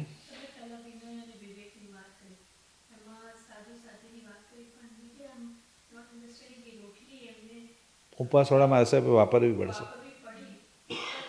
આપણે અભિવ્યક્તિ ઓરાવીને અલાઉડ નથી. દાન આપવાનું મહારાજ સાહેબને અલાઉડ નથી. દાન આપવાનું મહારાજ સાહેબ દાન ના આપી શકે. પાછું પુણ્ય વધે તો ભોગવવા જન્મ લેવો પડે. એટલે મહારાજ સાહેબને પુણ્ય બાંધવાની જ માને. કબૂતરને ચણ ન નાખે. ઓલરેડી 2 રોટલી કોઈ શ્રાવકની લીધી છે તો પણ ઉપદેશ આપીને ચૂકતે કરવું પડે છે. તો હવે પાછું ભોગવવા જન્મ લેવો પડે ને. એટલે મહારાજ સાહેબ ચેરિટી ન કરી શકે. મહારાજ સાહેબને પુણ્ય બાંધવાની મનાય છે. એને ખાલી ચારિત્ર એટલે ચય એટલે સંચય કરેલા કર્મને, રીત એટલે ખાલી કરવાનું.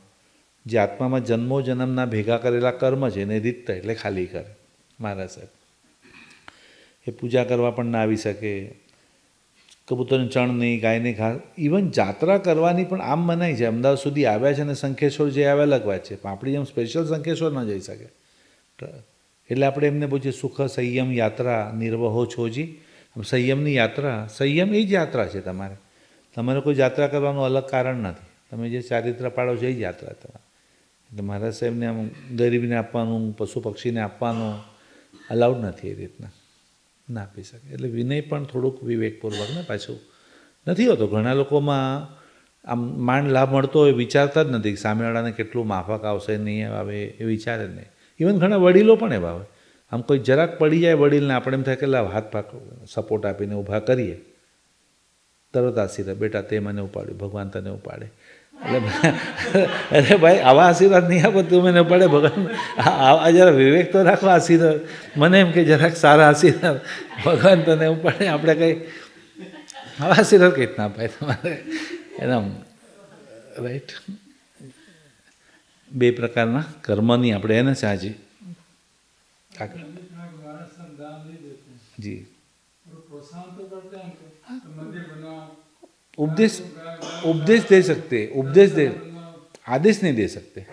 उपदेश देना और आदेश देने दोनों में फ़र्क है। उपदेश देना उनका आचार है, ज्ञानाचार, दर्शनाचार, चरिताचार, तपाचार, वीर्याचार। वो धर्म का उपदेश देना ठीक है। उपदेश की जगह भी आदेश देना जो स्टार्ट हो गया है ना, वो गलत हो गया कि आप बंधा हो, हम लोग प्रोजेक्ट देख लेंगे, पैसा हम लोग जमा, वो माँ साहब आपको खाली उपदेश दे के आप निकल जाओ, बाकी हम लोग संभाल लेंगे। उपदेश तक तो ठीक है, तो इसीलिए तो भगवान ने कहा इतने महाराज साहब नरक में जाने वाले हैं। वो तो संख्या दी हुई भगवान ने, संख्या भी बहुत बड़ी बड़ी संख्या दी, कितने करोड़ आचार्य जाएंगे, कितने साधु, संख्या આપી છે નરકની જે અંદર જવાનું આગમમાં કે આટલા महाराज साहब नरक। क्योंकि नियम के बाहर जाना महाराज साहब को भी अलाउड नहीं। आपका जो नियम है क्यों उसके बाहर जा रहे हो ना, कि ये प्रोजेक्ट आपका काम थोड़ी है, आपका काम खाली उपदेश देना है बस। आप बोलते हो ऐसे प्रैक्टिकली ये नहीं हो रहा है अभी। मुझे तो एक जन ने कहा था कि आप जिस तरह से बोल रहे हो कि इतने करोड़ आचार्य नरक में जाएंगे, इतने साधु साध्वी नरक में जाएंगे, तो जो आगम में से आप बोल रहे हो तो महाराज साहब ने भी वो आगम तो पढ़े ही हो गए, तो उनको नहीं मालूम आप बोल रहे हो। तो अभी मैं क्या बोलूँ, गलत तो है, वो तो सही बात है। अभी मैंने बोला वो भगवान महावीर स्वामी की वाणी गलत ना हो ना, इसके लिए वो महाराज साहब ऐसे करते, बाकी उनके मन में ऐसा भाव नहीं है। और ये नहीं करे तो इतने नरक में नहीं जाएंगे ना, तो फिर भगवान की वाणी गलत हो जाएगी ना, इसलिए। बाकी गलत है, गलत ही है, उसका कोई उपदेश और आदेश में फ़र्क तो है ना। उपदेश हाँ नहीं कुछ, और इसीलिए माथा मुंडे वो साधु नहीं है, मन मुंडे वो साधु है। नहीं, माथा मुंडने से कुछ नहीं होता। कितने मिनिस्टर भी मरो मन मुंडना है एकदम, वो जगह पे जाने के बाद बहुत तर भी उतने ही सकते, डूब भी उतने ही सकते एकदम होती है, मगर कुछ नहीं कर सकते एकदम। बहुत बार तो महाराज से बोलते आपके घर की गोचरी खाने की वजह से हमको ऐसे भाव आते हैं, नहीं ऐसा अन्न ऐसा मन, नहीं ऐसे एकदम। हाँ जी, किसमें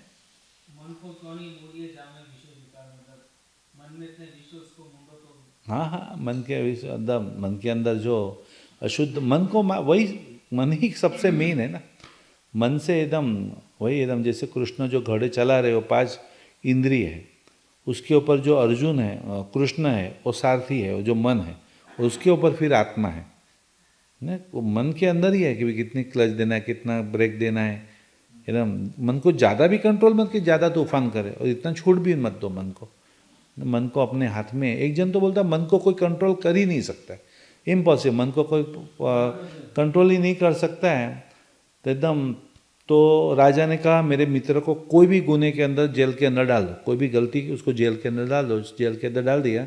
अभी इतना बड़ा कौन सा गुनाह कर दिया कि आप जेल में, अरे जेल में जाने दो, आप मेरे मित्र हो, और मित्र होके आप गलती करते हो, आपको तो कड़क से कड़क सजा मिलनी चाहिए। आपको तो कायदा फांसीએ લટકાવી દો। અરે ફાંસીએ આટલો મોટો થોડી ગુનો કર્યો છે, તો કે એક શરત ઉપર તમને માફ કરો, એક તમારા હાથમાં ઓલો જે દૂધનો પ્યાલો હોય ને એકદમ કાસાકા જો વાટર, એની અંદર આખું તેલથી ભરી આપ્યો અને હાથમાં તમારે આપશે, તમારે આખું કિલ્લાને ફરતું આખા ગામને ફરી અને તમારે આવવાનું, અને એ હાથમાંથી હું લઈશ ને જો એક પણ ડ્રોપ નીચે નહીં પડ્યો હોય તો તમને માફ ને તો ફાંસી લટકાવવામાં આવશે। અને સિપાહીને કીધું તલવાર લઈને જરાક પણ તેલ ઢોળે ડોકું ડાળી નાખવાનું। એટલે પેલો વાટકો લઈને એમ સંભાળીને ચાલે, કારણ કે પાછળ સિપાહીઓ ચાલે તલવાર લઈને। સિપાહીઓને પાછળથી ઇશારો કરે ધમકાવવાનું, કાપી નહીં નાખતા પાછા, ખાલી એને ડરાવવાનું છે, બાકી ઉડાડી નહીં નાખતા, એ તો થાય। પેલો એટલું સંભાળીને, તલવારનો ડર છે માથા પર, એટલો સંભાળીને આવી, અને જેવો રાજાએ વાટકો ઉપાડ્યો, એકદમ કોરી આંગળી, એકદમ કંઈ જ નહીં। તો કે રાજા કે તમને આમ રસ્તામાં તમારા મનને એમ નહીં થયું કે રસ્તામાં જ્વેલરી શોપ આવ્યો તો થોડી 2 મિનિટ માટે આમ જોતો જવું ને આમ, કે કયા કપડાની દુકાન આવી, કે કઈ ઓલી પાવભાજીની રેકડી આવી, કે આમ જરા બધું હમણાં જોવા ગયા ને હમણાં ડોક ઉડી જાત કે। તો કે જો મોતના ડરથી તમે મનને કંટ્રોલ કરી શકતા હો તો ધર્મના ડરથી કેમ નહીં, સમજીને તમે કેમ ન કરી શકો।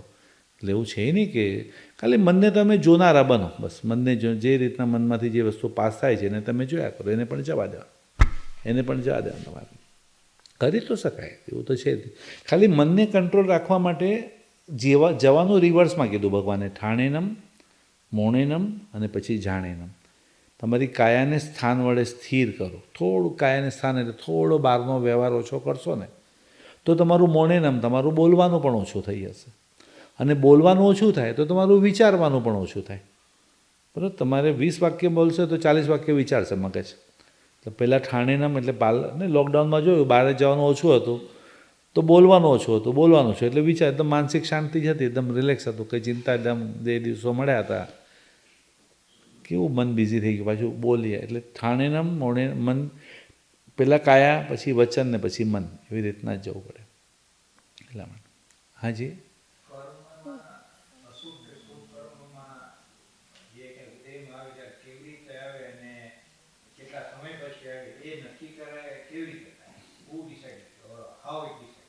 એમાં કર્મ વહેલું ઉદયમાં આવે કે મોડું ઉદયમાં આવે, એ કર્મ બાંધતી વખતે જે રસ એટલે એની ઇન્ટેન્સિટી, તીવ્રતા ને કેરમમાં જેટલો સ્ટાઇગર જોરથી મારો એટલું જલ્દી આવશે, ટેનિસની અંદર પણ જેટલું જોરથી મારીશ એટલું જલ્દી રિટર્ન આવે. એમ શાલિભદ્રએ એક જ વાટકી ખીર આગલા ભાવમાં વોરાવી, પણ એ વોરાવ્યા પછી પણ જેને એટલી ખુશી કે મારા ગરીબના ઘરે મારા સાહેબનો લાભ ક્યાંથી, આમ તો સૂકો રોટલા જ હોય છે, આજે પહેલી વાર બનેલી ખીર છે, હું વાપરીશ તો મારું જ કલ્યાણ થશે, મારા સાહેબ વાપરશો તો કેટલાનું કલ્યાણ કરશે, અને સારું કામ એટલા બધા ભાવથી કર્યું, એટલું બધું મનથી કર્યું એમણે. એ જ રાતના એનું મૃત્યુ થયું. કેમ તો કે મૃત્યુ પામે તો એ શાલિભદ્ર થાય ને, એ મૃત્યુ પામે.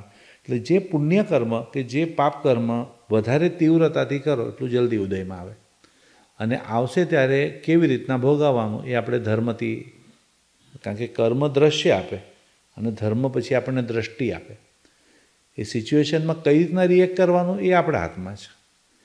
કર્મનું કામ ખાલી સિચ્યુએશન આપવાનું, કર્મનું કામ ખાલી નિમિત્ત આપવાનું. તમે કોઈને ઘરમાં 1 વાર સમજાવો, 2 વાર સમજાવો, 10 વાર સમજાવો, કોઈ માણસને ન સમજે, હવે તમને ઇરિટેટ કરી કાઢે ને એવી સિચ્યુએશન પર એ માણસ લાવીને તમને ઊભા કરે છે.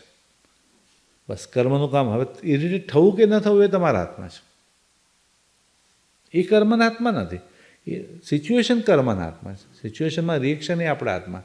અને જો શાંત રહ્યો તો કર્મ પૂરું થાય, અને અકળાઈ જાઓ તો પાછા નવા બંધાય કર્મ. એટલે એક જણ તો કે આમ પોસિબલ જ નથી, એવા નિમિત્તોમાં શાંત રહેવું સહેલું જ નથી, બહુ કરી જ ના શકે કોઈ. એ તો અમે લોકો પણ જ્યારે ટ્યુશન પર ભણાવવા જઈએ ને તો બોમ્બેમાં તો 4 વ્હીલર લઈને જવાય નહીં, 2 વ્હીલર જ હોય અમારે. એટલે ટ્યુશન પર ભણાવવા માટે ગયા હતા, એકદમ હાઈફાઈ બિલ્ડિંગ એકદમ, અને જેવું 2 વ્હીલર ચાલુ કરવા ગયો ત્યાં ઉપરથી ધાડ કરીને એક પથ્થરની ઈંટ નીચે પડી. એટલે એમ થાય તો બચી ગયા, માથા બાથા પર પડી જાય, મરી જાય માણસોને, કે મેનર્સ નથી, એકદમ આટલા ઉપરથી એકદમ ફોર્સમાં આવેલી પથ્થરની ઈંટ બાઇક પર પડે, આપણા પર પડે. જે હોય ને એને સીધો કરી કાઢે, જે હોય આ તો જે હોય, જે ભલે જે કયા ઉપર જાય છે ટેરેસમાં સીધું આમ ધમ પછાડા કરતો એકદમ ગુસ્સામાં ને ગુસ્સામાં. અને જેવું આમ ગુસ્સો કરવા ગયો ત્યાં જોયું તો એકદમ હઠ્ઠો માણસ જીમ કરતો હોય છે, એકદમ એક્સરસાઇઝ કરતો હોય છે. એટલે પહેલાં જોયું, ક્યાં હુઆ? નહીં ભાઈ સાહેબ આપકા ઈંટ गिर गया था ना, वो जरा आपका ईंट जरा गिर गया. તો કે આપણે કે ક્રોધ થઈ જાય, સાનો થઈ જાય, કરો લો અહીંયા ક્રોધ કરો, હમણાં ખબર પડે એમ. એટલે કરવો ન કરવો તમારા જ હાથમાં છે. પાછું સિચ્યુએશન તમારા હાથમાં નથી, સિચ્યુએશન ચોક્કસ કર્મના હાથમાં છે. એટલે કર્મ બાંધતી વખતે, કર્મ હંમેશા બાંધતી વખતે વિવેક, જાગૃતિ, અને કર્મ ઉદયમાં આવે ત્યારે ક્ષમતા, ને 2 વસ્તુ. ઉદયમાં બાંધતી વખતે વિવેક રહેતો નથી, અને ઉદયમાં આવે ત્યારે ક્ષમતા રહેતી નથી. વચમાં પણ એક કોઈકને સ્ટુડન્ટને મેં પ્રશ્ન પૂછેલો, મેં તો સમજો કે સવારથી તમે રસોઈ કરી રહ્યા છો, કે સર્વન્ટ આવવાનો તો આવ્યો નથી મહારાજ, સવારથી તમે રસોઈ કરતાં 7 વાગ્યાથી ચાલુ છે, હસબન્ડ ગયા, છોકરા ગયા, ટિફિન ગયું, બધું જ ગયું, પછી 11-12 વાગ્યા સુધી બધી રસોઈ પૂરી થઈ, ટિફિન એકદમ એવા થાકી ગયા હતા. પછી જમવા માટે જેવા બેસે છે, એટલા થાકેલા છે ને જમવા માટે બેસે છે, ત્યાં ઓલી છૂટી બાઈ છે ને આવી જાય છે, જે બપોરના વાસણ, ભાભી તમે બેસો, હું તમને પીરસું છું. હા સારું થયું, થાકી ગયા હતા સવારથી, આ બધું રસોડામાંથી જાઓ ને આવો તો આવી તો દાળ લાવીને આપે છે, શાક લાવીને આપે છે, રોટલી આવીને પેલી ખાતા. હવે ખાતા આમ સ્લાઇડ છે ને એમ એને ગુસ્સો કહેવાય, દાળમાં તો મીઠું જ નથી, શાકમાં કાચું રહી ગયું છે. તો એ બાઈ ઉપર ગુસ્સો કરાય ખરો? બાઈ ઉપર ગુસ્સો કરાય એને? બાઈ પર કેમ? રસોઈ તો એને જ બનાવી, બાઈ તો ખાલી પીરસે જ છે ને, બાઈ તો ખાલી પીરસે છે બિચારી આવીને, રસોઈ તો પોતે જ. એમ કર્મ તો તમે જ બાંધ્યા છે, આજુબાજુવાળા તો ખાલી પીરસે જ છે તમને, રસોઈ તો તમારી જ છે, કર્મ તો તમે જ બાંધ્યા. અને રસોઈ તો આજુબાજુવાળા સંભળાવે છે તો શાંત રહેવાનું, તમે સંભળાવ્યું છે એટલે સંભળાવે છે. તમે જે રસોઈ બને અને શાંતિથી જમી લો ને તો સાંજના પણ બીજી કાચી રસોઈ ખાવી પડે, પણ નવા કર્મ બંધાશે પાછા. એટલે આજુબાજુવાળા કર્મ તો ખાલી નિમિત્ત જ આપે ને, કર્મનું કામ તો ખાલી સિચ્યુએશન આપવાનું જ છે. ટોટલ જૈન ધર્મ કર્મ થિયરીમાં જ માનવાવાળું છે. આમાં કોઈ ભગવાન, કોઈ દેવી દેવતા, કોઈ મહારાજ સાહેબ, કોઈ દોરા ધાગા વાસક સાહેબ કોઈ કંઈ જ ન કરી શકે, એમ કંઈ જ ન છે. ચમત્કાર એવું કંઈ છે જ નહીં આપણા ધર્મમાં કે આનાથી આમ થયું ના થાય, બધું કંઈ જ ન થઈ શકે. જી શું કહેતા હતા? હા જી,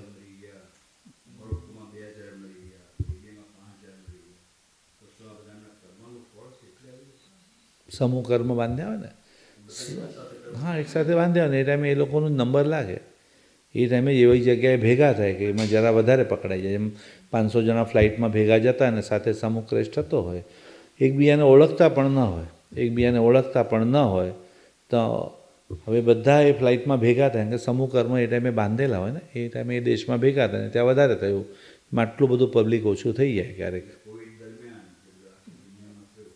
સમૂહ કર્મ, સમૂહ સાથે કર્મ, અને ક્યારેક ઇનબેલેન્સ થયું હોય ને તો આ બધું બેલેન્સ થઈ જાય. ક્યારે એ જમાનામાં યુદ્ધ થતા હતા, એમાં આટલા બધા પબ્લિક ખલાસ થઈ જતા. ક્યારે અર્થક્વેકને બધામાં આટલું વધારે હોય, એમાં ક્યારેક આવું કોરોનાને બધું થાય તો અમુક વસ્તુ કંઈક ઇનબેલેન્સ થઈ ગયું હોય ત્યાં બધું બેલેન્સ થઈ જાય છે. એ રીતના કે ત્યારે એમાં કોનો નંબર લાગે છે એ એના કર્મ પર હોય. બાંધે પછી સાથે, હા સાથે 200 જણા ફ્લાઇટમાં સાથે જતા હોય, 500 જણા સાથે જતા હોય તો સાથે બાંધેલા કર્મ હોય ત્યાં સાથે ભેગા થાય ત્યાં.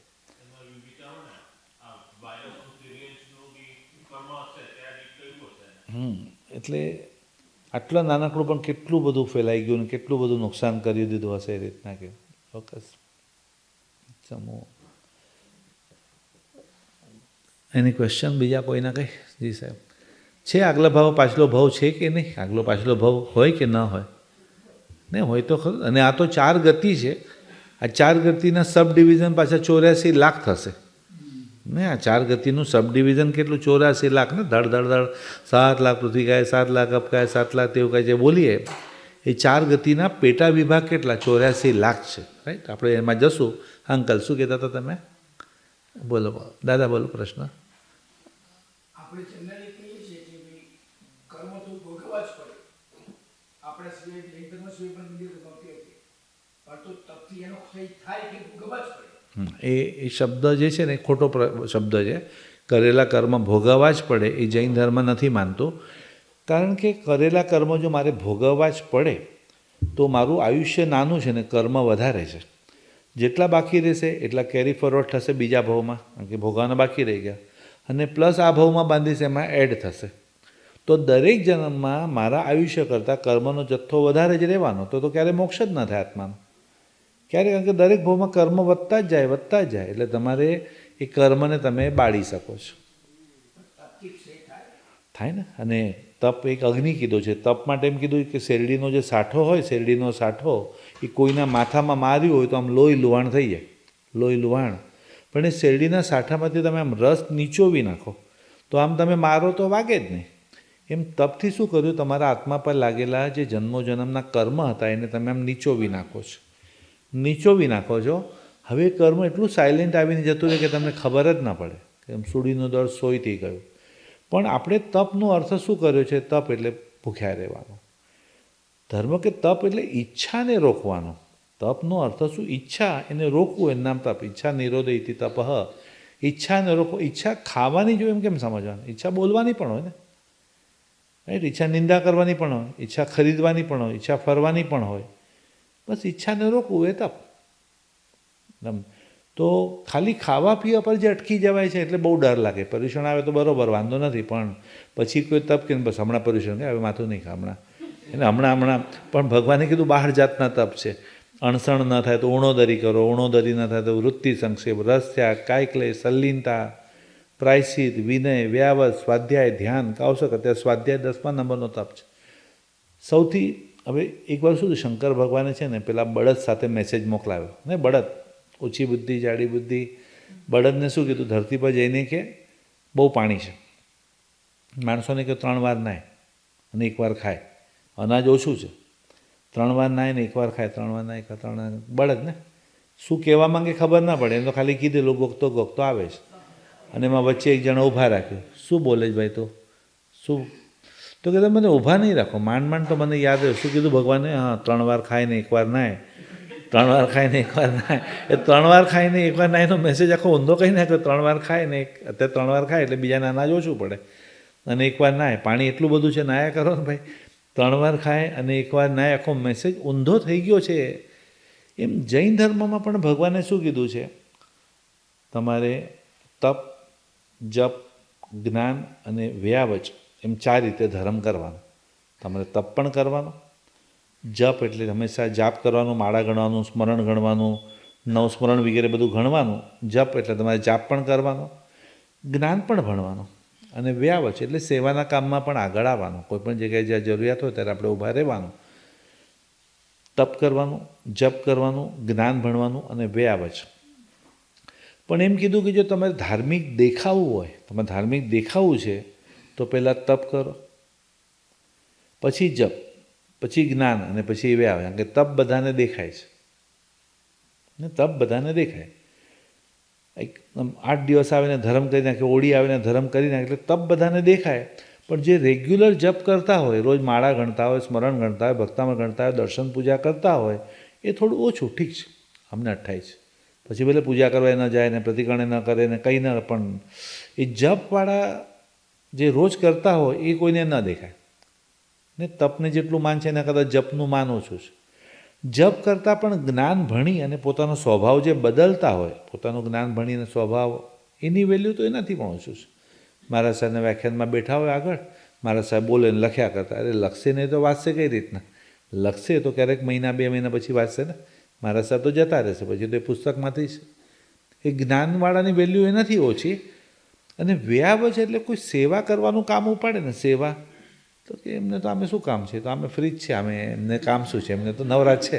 આંબિલશાળામાં પીરસતા હોય, દેરાસરમાં આમ હોય, એને તો કંઈ કામ ક્યાં છે? એને આપણી જેમ કંઈ કામ હોય તો બરાબર છે. તમે વ્યાવચવાળો તો સાવ જાણે નવરાજ હોય એવી રીતના લાગે, એમ જાણે આમ દેખાય છે. તપને જેટલું માન છે એના કરતાં જપનું માન ઓછું. જપ કરતાં જ્ઞાન, આપણે તપસ્વીનું બહુમાન સાંભળ્યું છે, વ્યાવચવાળાનું બહુમાન સાંભળ્યું ક્યારે?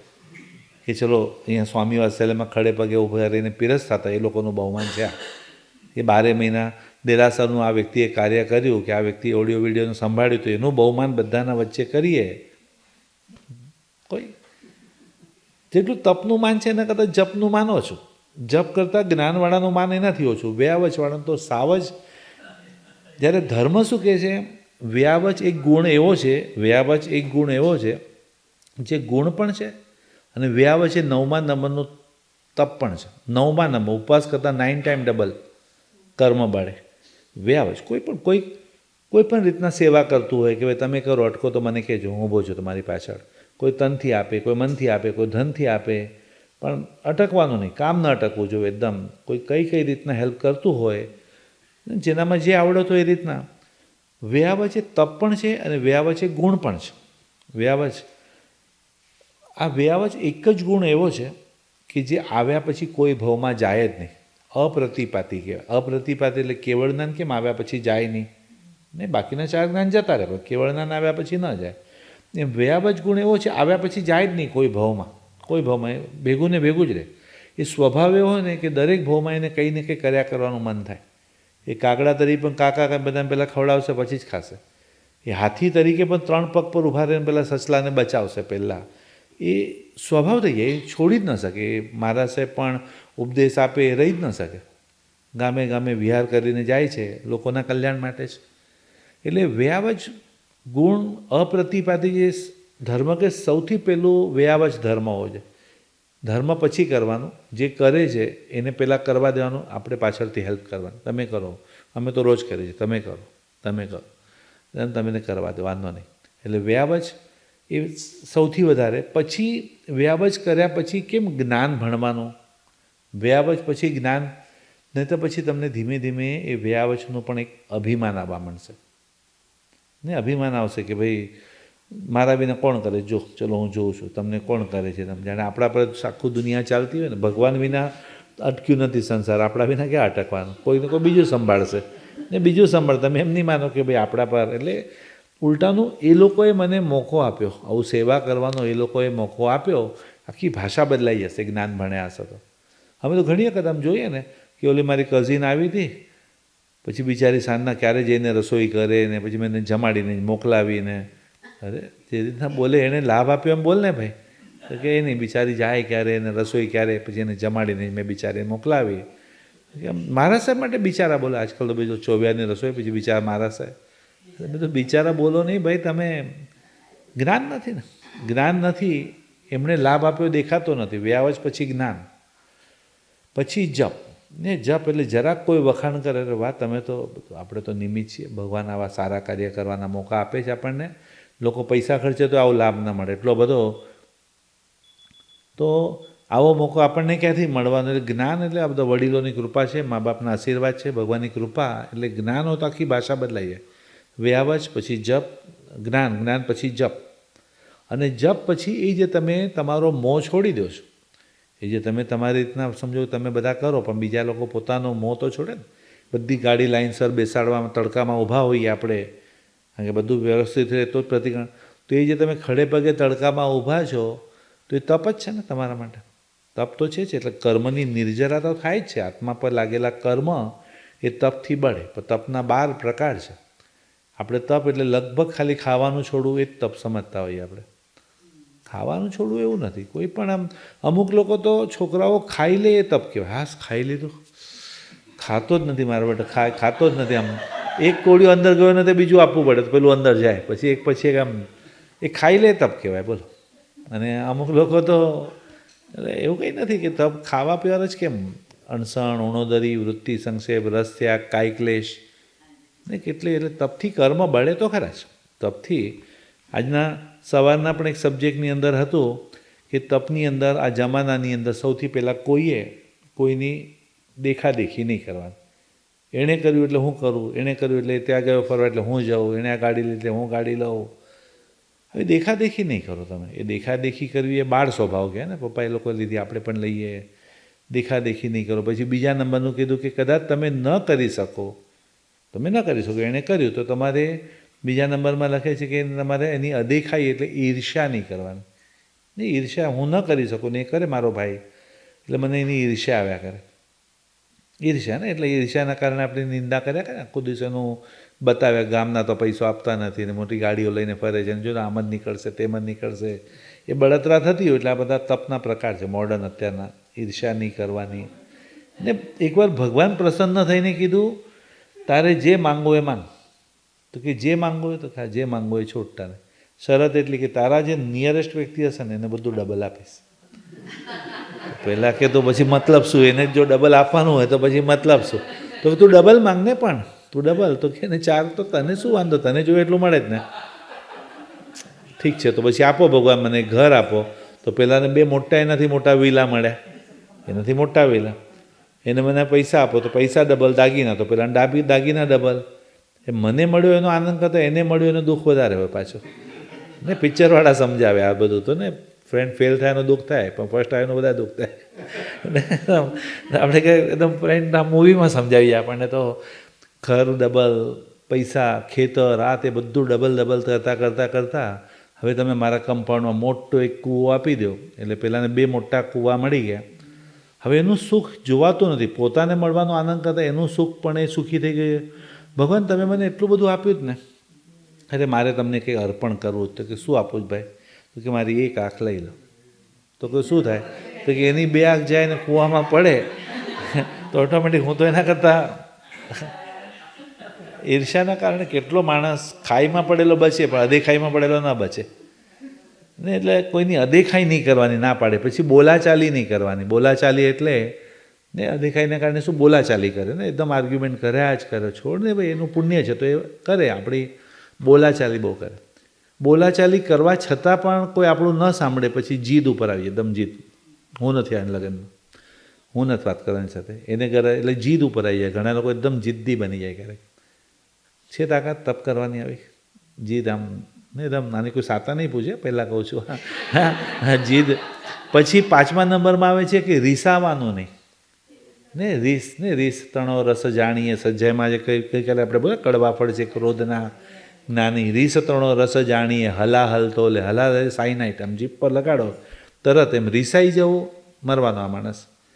રીસ ને અને આપણે શું થવાના કીધું રીસ એટલે રીસાને એટલે ઓલું આપણે શબ્દ આથો ને આપણે કીધેલું સવારના છે એ આથો એમ પલાળીએ ત્યારે અડધો કિલો અને સાંજના 2 કિલો થઈ જાય ને એમ ઘણાનો હંમેશા આમ આથો આવેલો જ મોઢા પર આમ લાગે કે આપણે કેમ આટલો આથો આવે છે મોઢા પર આમ આથો દેખાય મોઢા પર આમ આથો આવે ને પછી કે સોજા આવેલા. સોજા નથી ભાઈ, પ્રેશર બેશર નથી, આમ આથો આવે મોઢા પર. એટલે રીસાવાને એટલે આથો નહીં. પછી અબોલા નહીં લેવાના. પછી કે અબોલા એટલે ને બોલવાનું જ બંધ કરી નાખે. આમ ઘરમાં રહીને પણ ખાલી ટીવી બોલતા હોય ને હસબન્ડ વાઈફ ચૂપ બેઠા હોય ને બંને હસબન્ડ વાઈફ ચૂપ બેઠા ને ટીવી બોલ્યા કરે તો કે ધર્મ કે આવું મૌન નથી જોઈતું અમને. આવું મૌન નહીં, સમજીને તમે શાંત રહો. આમ ગુસ્સામાં કંઈ બંને જણા આવી રીતના શાંત થઈ જાવ નથી કીધું પાછું ને ગુસ્સાની અંદર જ આમ. એટલે અબોલા ન લેવા આ પણ એક અઘરું તપ છે અત્યારે. પછી ઝઘડાનો પુનર્જન્મ નહીં આપવાનો ને ઝઘડામાં શાંતિથી. અને ઘણા લોકો બેઠા પણ બોલો 4 મહિના પહેલાં તમે પતી ગયું, 4 મહિના પહેલાંની વાત આજે કેમ ઉખેડે? પતી ગયું ને એ દિવસે પણ એ ઝઘડો પાછો ને મૂળદા પાછો ઉખેડવાના ને ઝઘડા. પછી એનાથી આગળ લખે છે ક્રોધનો ખો બીજાને. ખોની ગેમ રમે ને દોડાવે પછી થાકે એટલે બીજાને આપે. એટલે હું ક્રોધ એક પર કરું, પછી એ બીજા પર કરે, બીજો ત્રીજા પર કરે. મને એક જણ સ્ટુડન્ટ મને કે સર તમે સમજાવો છો પણ જતો નથી, ક્રોધ જતો નથી, નિમિત્ત મળે ને એકદમ અકળાઈ જવાય છે. મેં કીધું ચાલ તને ગુસ્સો કરવાની છૂટ. તમે છૂટ એવી રીતના આપો જાણે તમારા ઘરના ગ્રંથ હોય, આગમ હોય. ના ગુસ્સો કરવાની છૂટ, પણ પૂરું વાક્ય તો બોલવા દે કીધું. ખાલી 2 શરત છે ગુસ્સા કરવામાં કે તારે એકનો ગુસ્સો છે ને બીજા પર નહીં કરવાનો. એકનો ગુસ્સો તારે બીજા પર નહીં કાઢવાનો. અને બીજું વર્તમાનનો જ ગુસ્સો કરવાનો. હમણાં જે પોઈન્ટ છે ને એ પોઈન્ટની જ વાત કરવાની. બરાબર? એટલે જનરલી એકનો ગુસ્સો બીજા પર જ નીકળતો હોય. ત્યાં બોલવાની તાકાત ન હોય બોસ પાસે. અને પછી એ જે આવે ગુસ્સો ઘરે લઈને અને પછી જે એમ આપણે શું થયું શું પણ આમ સીધો જવાબ કેમ નથી આવતો એકદમ પેલું ફટકેલું છે ને ત્યાં બોલાય નહીં. એટલે અહીંયા બધું. અને બીજું વર્તમાનનો હમણાં તમને આ લાવવાનું કીધેલું સોરી ભૂલાઈ ગયું. કાલ પાક્કું બસ સોરી. પતી ગઈ વાત તો પતી ગઈ ને. સોરી કીધું એટલે વાત. પણ આપણો ગુસ્સો 1 મિનિટમાં જતો રહે તો ગુસ્સો શાનો ને અભિમાનો અંદર પાછું. એટલે પછી તમારે ગુસ્સાને જો લંબાવવું હોય તો ભૂતકાળ કે ભવિષ્યકાળમાં જવું જ પડે. તે દિવસે પણ તમે આમ કરો, તમારે ન જ કરવું હોય પછી ભવિષ્ય. હવે કાલથી છે ને હું કોઈના ભરોસે રહેવા, હું જાતે જ કરી લઉં. આનો કોઈનો ભરોસો રાખવાનો, આપણું બધું જાતે કરો ને તો પછી એ ભૂતકાળને ભવિષ્યકાળમાં જાઓ તો જ ક્રોધ લંબાય. વર્તમાનનો ક્રોધ તો લાંબો કરી જ ન શકો તમે. વર્તમાનનો ગુસ્સો કરવાનો. ક્રોધ તો એવું હોય કે પાછું જ્યારે માઇન્ડ સ્ટ્રાઇક પર હોય તો જીભ ઓલ ટાઈમ કરે. પછી ક્રોધ એવું હોય કે માઇન્ડ સ્ટ્રાઇક પર જાય તો જીભ પછી ઓલ ટાઈમ.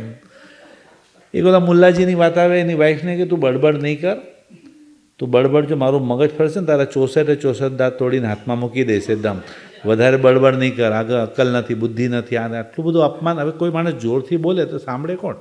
આટલું અપમાન કરતું હોય વાઈફનું તો કોઈ સાંભળે તો નહીં. વાઈફ સાંભળતી ને પેલો બોલ્યા કરે છે. એમાં બાજુમાં એક દોસ્તાર ઊભો હતો. મુલ્લાજી કંઈ વિવેક છે તમને? બેગમ સાથે વાત કરો છો તમારી, કોઈ જેની સેની સાથે નહીં. અને ગુસ્સામાં બુદ્ધિ તો ચાલતી નથી. ગુસ્સામાં કહે છે 64 એટલે કે શું બોલ્યો શું? તો કે તમે બોલ્યા કે 64 દાંત તોડી નાખીશ. તો કે મેં ગણ્યા હતા 32 તમારા પણ ભેગા જ ગણ્યા હતા કે 32 તમારા ભેગા વધારે બોલો નહીં ને કે તમારા ભેગા 32 લઈ લે. એટલે ગણીને જ 64 કીધેલા છે, એમને નથી કીધા મેં તમને કહી. એટલે લઈ લે એના પણ ભેગા પાછી. ને અઘરા છે આ તપ જરા મને લાગે છે. અને આ બધું વાંચવું સહેલું છે પણ અમલમાં મૂકવું અઘરું છે. ક્રોધનો ખો બીજાને નહીં આપવાનો. પછી ઘરની વાત બહાર નહીં કાઢવાની. કંઈ ઘરમાં પ્રોબ્લેમ હોય તો ઘર મેળે પતાવવાનું, પણ બહારના લોકો તો મજા જ લેવાના. એટલે નોર્મલી આવનારી વહુને પેલા દરવાજા પર જ પૂજવામાં આવે ને. હમણાં વિડીયો જોયો તો આવનારી વહુને દરવાજા પર સરસ રીતના જે પોખે. એટલે પોખવાનો અર્થ શું? બેટા કંઈ પણ પ્રોબ્લેમ હોય તો તું ઘરમાં કહેજે, આપણે ઘર મેળે રસ્તો કાઢશું, પણ પ્લીઝ ઘરની વાત બહાર ના જાય. ઘરની વાત બહાર જાય તો શું? બહારના લોકો તો તેલ જ નાખવાના, બહારના તો શું તમાશો જ જોવાનો. એટલે પહેલાંના કાળમાં ઓલો જે દહેલીજ જે કહેવાય ને ઉમરો, કેટલું પણ નવું ઘર લે તો એ ઉમરો બદલાવે જ, આખું ફર્નિચર ભલે ના બદલાય પણ ઉમરો બદલાવે ખાસ. કારણ કે ઉમરો એક ઘરની લક્ષ્મી કહેવાય, આવનારી લક્ષ્મી છે ને, આપણા ઘરની લક્ષ્મી છે, એની પૂજા એટલે મંદાર આવે. ચાંદીનો સિક્કો ને બધું પણ રાખતા, ઉમરાની નીચે ચાંદીનો સિક્કો નાખે એટલે ઘરમાં શીતળતા રહે, ઠંડક રહે. મેં હમણાં ઘર લીધું ત્યારે પૂછેલું, સિક્કો નાખો કે ચાંદીનો જ ઉમરો કરો છો? કારણ કે સિક્કાથી તો મેળ પડે એમ લાગતું નથી, આખો ઉમરો ચાંદીનો કરાવી દઈએ તો ઠંડક રહેશે ઘરમાં. એટલે આપણે કે એક મર્યાદા હતી. ઘરની વાત બહાર શા માટે પણ કંઈ પણ તકલીફ હોય તો આપણે એ વધારે પડતા બહારના લોકો સલાહ આપે ને એમાં ડિવોર્સને આ બધું વધવા માંડે છે. એ લોકો તરત મેસેજ કરે ને તરત પેલી ફ્રેન્ડને તો ખબર ન હોય પાછી. કંઈ પણ તકલીફ હોય તો ઘરની વાત ઘર મેળે પતાવશું આપણે. પછી ઘરની વાત પુરુષોને નહીં કરવાની. બહુ પુરુષોને કર્યા ને પછી એ લોકો બોલે તો જરૂર વધારે પડતું બોલી કાઢે. પણ તો લેડીઝ હોય તો માથાકૂટ પણ થાય ને 2 દિવસમાં પાછું શાંત પણ થઈ જાય ને પતી જાય. દેરાણી જેઠાણી હોય, નણંદ, માથા પતી જાય 2 દિવસમાં. એ લોકો બોલે તો તડફડ, પછી ઇસ્પાર કે ઉસ્પાર જ થઈ જાય. પછી એ લોકોને કેમ વચ્ચે નાખવાનું? ને ન ચાલે એ લોકોને વચ્ચે નહીં નાખવા. પછી આગળ લખે છે કે મેણા ટોણા એટલે બહુ ટોન્ટિંગ, આમ કટાક્ષમાં બહુ સંભળાવે કે હા ભાઈ તમે તો મોટા ઘરના, તમને કંઈ કહેવાય અમને કંઈ, એટલે જે બહુ સંભળાવ કર્યા કરે. અને પછી છેલ્લે લખે છે કોઈ પણ વ્યક્તિ માટે મનમાં ગાંઠ નહીં બાંધવાની. ને કોઈ પણ વ્યક્તિ માટે જે મનમાં જવા દે ને, એ લોકો એવા જ છે, સમજશે જ નહીં, સુધરશે જ નહીં. હવે એ વ્યક્તિ તો કંઈક બોલીને ગયો પણ ગાંઠ કોના મનમાં છે? આપણા મનમાં. એટલે તમારા બેંકમાં પડેલા પૈસા દર મહિને જોવા જવાનું કે પડ્યા ડબલ થઈ જાય ને? એફડીમાં પડે તો પડ્યા, એમ અંદર પડેલી ગાંઠ છે એ તો ગુણાકાર તો થાય જ કરે ને કર્મનો. આગલા ભાવમાં 10ના 100, 100ના 1000, 1000ના લાખો લોકો એવા મળશે કે જેની સાથે આપણે ગાંઠ નહીં રાખવાની. કોઈ પણ વ્યક્તિ માટે મનમાં ગાંઠ નહીં બાંધવાની ક્યારે. આ લાસ્ટ ડેટ છે ને સંવત્સરી, એ તો એકદમ ચોપડો ક્લિયર, માર્ચ એન્ડિંગ હોય અમારે એમ, એકદમ એનાથી આગળ ન જવું જોઈએ કોઈ. લાસ્ટ નવો ચાલુ હોય તો માફી જ ન મળે ને, ભૂલની માફી મળે, આદતની થોડી મળે. ભૂલની માફી છે ને. તપથી કર્મ તો અંકલ બરાબર, તપથી કર્મ બળે તો ખરા જ. એટલે એ કરેલા કર્મ ભોગવવા જ પડે ને, એ થોડુંક ડરાવવાવાળું વાક્ય છે. ન બાળેલા કર્મ ભોગવવા પડે એ વાક્ય છે. ન બાળેલા કર્મ, મારાથી ભૂલ થઈ છે તો મારે મારા સાહેબને જઈ અને હું કન્ફેસ કરી શકું જીવનની અંદર. હવે ધર્મ સમજો છું, હવે મને ખબર પડી કે આટલી લાઈફમાં ભૂલ થઈ ગઈ છે. આ ખાધું પણ છે, આ પીધું પણ છે, લાઈફમાં આ પણ કર્યું છે, આ પણ કર્યું છે. હવે સમજણ આવ્યા પછી બધું બંધ. તો તમે આની આલોચના આપો પાસે, મને આનો પ્રાયશ્ચિત આપો. તમે આલોચના લો તો એટલા કર્મ બળે તમારા, ચોક્કસ બળી શકે કર્મ. ને બધા ભોગવવા બેસો તો આયુષ્ય ટૂંકું જ પડશે ક્યારે પણ. આયુષ્ય તો એકદમ સાદી ભાષામાં કહું ને, તપથી બળે એમ નહીં બોલવાનું. તપથી બળે એટલે બહુ ધબકારા વધી જાય. તપ કે ને એટલે આમ મને કોઈ પૂછે તમે શું કરો આમ તપમાં? મેં તો ખાલી પારણું કરું, બીજું કંઈ ના કરું. એ ઉપવાસ કરીને હું રાબ પીવા માટે બેસું, મગ ખાવા માટે સાથે બેસું, એની સાથે ખાલી પારણું કરું, બાકી આપણાથી તપ ના થાય. એ લોકો કરે એટલે તપથી બળે એ વાત સાચી છે. એના કરતાં પણ હજી સાદી ભાષામાં કબાટ શાનાથી ખુલે? તો કે જે ચાવીથી બંધ થાય. જે ચાવીથી કબાટ બંધ થાય એ ચાવીથી જ કબાટ ખુલે. બીજી ચાવી લગાડો તો ન જ ખુલે. એમ જેનાથી કર્મ બાંધ્યા છે એના કરતાં વિરોધી કામ કરો એટલે બળે. જીવ હિંસાથી બીમારી આવી છે, કોઈની હાઈ લીધી એટલે બીમારી આવી, કોઈની દુઆ લ્યો તો બીમારી જાય, કોઈને અંતરાય પાડ્યા છે તો અંતરાય નડે છે, તો હવે કોઈના અંતરાય કાં તો દાન દ્વારા કાં તો સેવા દ્વારા દૂર કરો તો અંતરાય કર્મ જાય. કોઈ જ્ઞાનની આસાધના કરી છે, જ્ઞાનીની આસાધના કરી છે એટલે પરિવારમાં મતભેદ ઊભા થયા કરે છે, ડિફરન્સ ઓપિનિયન. તો કોઈ જ્ઞાન, કોઈ જ્ઞાની કે જ્ઞાનના સાધનોનું બહુમાન કરો તો જ્ઞાનાવરણીય કર્મ જાય. જેનાથી બાંધ્યું છે એના કરતાં વિરોધી કામ કરો એટલે બળે તમારે કર્મ. એટલે બળે તો ખરા જ કર્મ. હાજી, કોણ બીજા પ્રશ્ન કોઈના કંઈ? હાજી, નો ક્વેશ્ચન. હાજી, હા બોલો.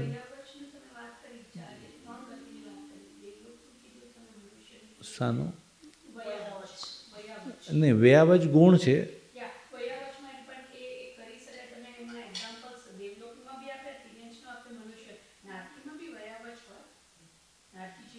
ચાર ગતિનું આપણે વર્ણન કર્યું તો કર્મનું આપ્યું આપણે કે દેવગતિમાં પણ કર્મ હોય, નરક તિર્યંશમાં કર્મ હોય, વ્યાવજ એ કર્મનું એક્ઝામ્પલ આપ્યું આપણે કે સરસ્વતી દેવી હોય એ મોર ઉપર બેસીને આવે, કે ઇન્દ્ર હોય ગરુડ ઉપર બેસીને આવે, કે કે ઐરાવત હાથી પર બેસીને આવે તો દેવલોકમાં તો ઐરાવત હાથી હોય નહીં, તો ત્યાંના દેવતાએ ઐરાવત હાથીનું રૂપ લેવું પડે અને એના પર બેસીને નીચે આવે, એટલે કહેવાય શું દેવલોકનો દેવતા છે, પણ હોય નોકર દેવતા પાછા ત્યાંના. એટલે કર્મ થિયરીનું એક્ઝામ્પલ કે આ પુણ્ય કર્મ છે, આ પાપ કર્મ છે.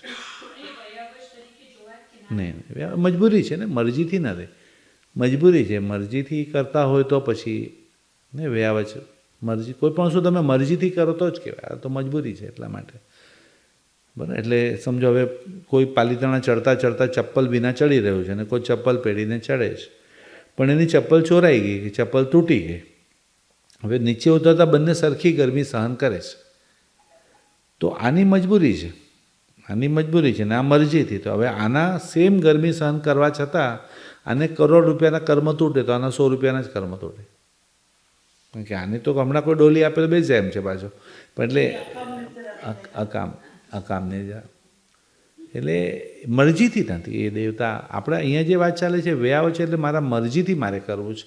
કોઈ પણ વડીલ વગેરે છે, ઘણી વખત ઇન્ડિયામાં છોકરાઓને સમજાવે કે તારું ટેલિફોનનું બિલ ભરવા જાય કે પોસ્ટ ઓફિસ બેંકનું કંઈક કામ કરવા જાય તો આજુબાજુમાં જે વડીલ છે એને લઈ જવાની પાસબુક, લાવ આંટી હું તમારી પાસબુક ભરાવતો આવું, લાવ હું તમારો ચેક નાખતો આવું, ફોન બિલ કે કોઈ શાક લેવા જતો લાવ આંટી તમારે કંઈ લાવવાનું છે તમારું.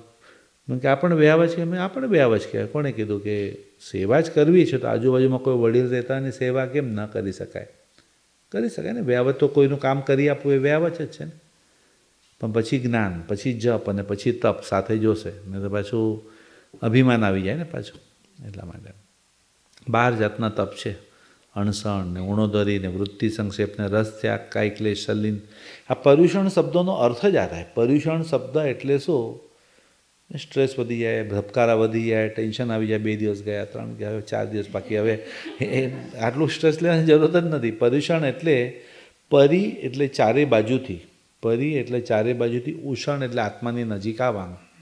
તો કે કઈ 4 બાજુથી? તો કે દાન, શીલ, તપ અને ભાવ, એમ ચારે બાજુથી આત્માની નજીક આવવાનું. પર્યુષણનો અર્થ જ તમે શક્તિ પ્રમાણે દાન ધર્મ કરો, શીલ ધર્મને ટીવી વગેરેનો ત્યાગ કરો, બ્રહ્મચર્ય પાલન, શીલ ધર્મનું પાલન, તપ એટલે નોકાળસી, ચોવિહાર, અને હંમેશા સારા ભાવમાં જ રહ્યો. બસ 8 દિવસ માટે કોઈ એવા અશુભ ભાવ, નેગેટિવ નહીં, સારા ભાવમાં જ રહેવું છે, પ્રસન્ન જ રહેવું છે. એટલે આવા 4 પ્રકાર, ચારેય બાજુથી આત્માની નજીક આવવું એટલે પર્યુષણ છે. હા જી સર. તમે જે આજે બે વાત કરી, એક દ્રૌપદીને દુર્યોધનની જે મજાક કરીને, હા હા બીજી વાત કે ધૃતરાષ્ટ્ર જે 40 જન્મ પહેલા હતો, તો એ લોકોનું જે એક્શન હતું એ લોકોના જૂના કર્મોના કારણે હોઈ શકે. ક્યારેક નવી શરૂઆત પણ હોય, ક્યારેક જૂના કર્મ પણ હોય. પણ મહાવીર સ્વામીએ સમજો લોખંડનો રસ નાખ્યો એટલે એમના કાનમાં ખિલ્લા ઠોકાણા જૂના કર્મના કારણે. પણ લોખંડનો રસ નાખ્યો એ જૂના કર્મના કારણે નહીં, એક નવો અહંકાર આવી ગયો અને એક નવી શરૂઆત. આગલા કર્મના કારણે હોય એવું જરૂરી નથી, નવી શરૂઆત પણ હોય ક્યારેક.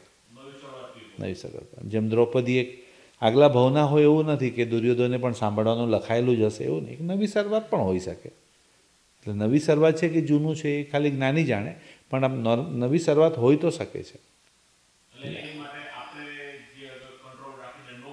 હા ના એ જ એટલે જૂના કર્મ બાકી હતા એટલે જ એમ ના, આપણે તો નવા કર્મ એમ જ વિચાર કે નવા કર્મ ન લાગે એમ. આપણે સંભળાવ્યો તો બાકી હતું એટલે જ મેં એને સંભળાવ્યું એમ નહીં. મારે પૈસા લેવાના હતા એટલે મેં લઈ એમ નહીં, તો મારે નહીં લેવાના કોઈને. એટલે એક નવી શરૂઆત પણ ચોક્કસ હોઈ શકે એ રીતના. ક્યાંક તો શરૂઆત કરવી જ પડે ને અંદર. બોલો બીજા. ઋષભદેવે શું કર્મ કર્યા હતા? ઋષભદેવ ભગવાને 13 મહિના સુધી, તો કે આવતીકાલે વિચારશું બરાબર. ઋષભદેવ ભગવાને 13 કલાક, હા પણ એ કર્મને શું કહેવાય આપણી ભાષામાં? વણ માંગી સલાહ. તમને કાલે સમજાવી શાંતિથી કે વગર માંગે આપેલી જે સલાહ કરે. બીજા કઈ કર્મના 2 પ્રકાર, પુણ્ય કર્મ અને પાપ કર્મ સુધી આપણે પહોંચ્યા. એ પુણ્ય બાંધવાના કયા 9 પ્રકાર છે, પાપ બાંધવાના કયા 18 પ્રકાર છે, બંને શીખવાના છે. એ 9 રીતના બાંધેલું પુણ્યનું ફળ આપણને કઈ રીતના 42 રીતના ઉદયમાં આવે, 18 રીતના બાંધેલા પાપનું ફળ કઈ રીતના આપણે 82 રીતના ઉદયમાં આવે. બરાબર. આમાં કોઈ ભગવાન કંઈ જ નહીં, આ ખાલી ભગવાને બતાવેલો માર્ગ છે ને જે તમે કરશો એ રીતના જ તમને મળવા. ને તમે જે રીતના જમા એટલે એક જણ કે આજે બહુ કરુણ બુક વાંચી તો કે કઈ બુક હતી તો કે બેંકની પાસબુક જે છે મારી કે કંઈ છે જ નહીં, ખાતામાં કંઈ રહ્યું જ નથી. બોલો એટલું પુણ્ય વપરાઈ ગયું, નવું બંધાતું જ નથી હમણાં તો કંઈ. બાંધવું તો પડશે ને સારા કામ દ્વારા. એટલે સર્વમંગલ માંગલ્યમ સર્વકલ્યાણ કારણમ પ્રધાનમ સર્વધર્માણમ જૈનમ જયતિ સત્સંગ.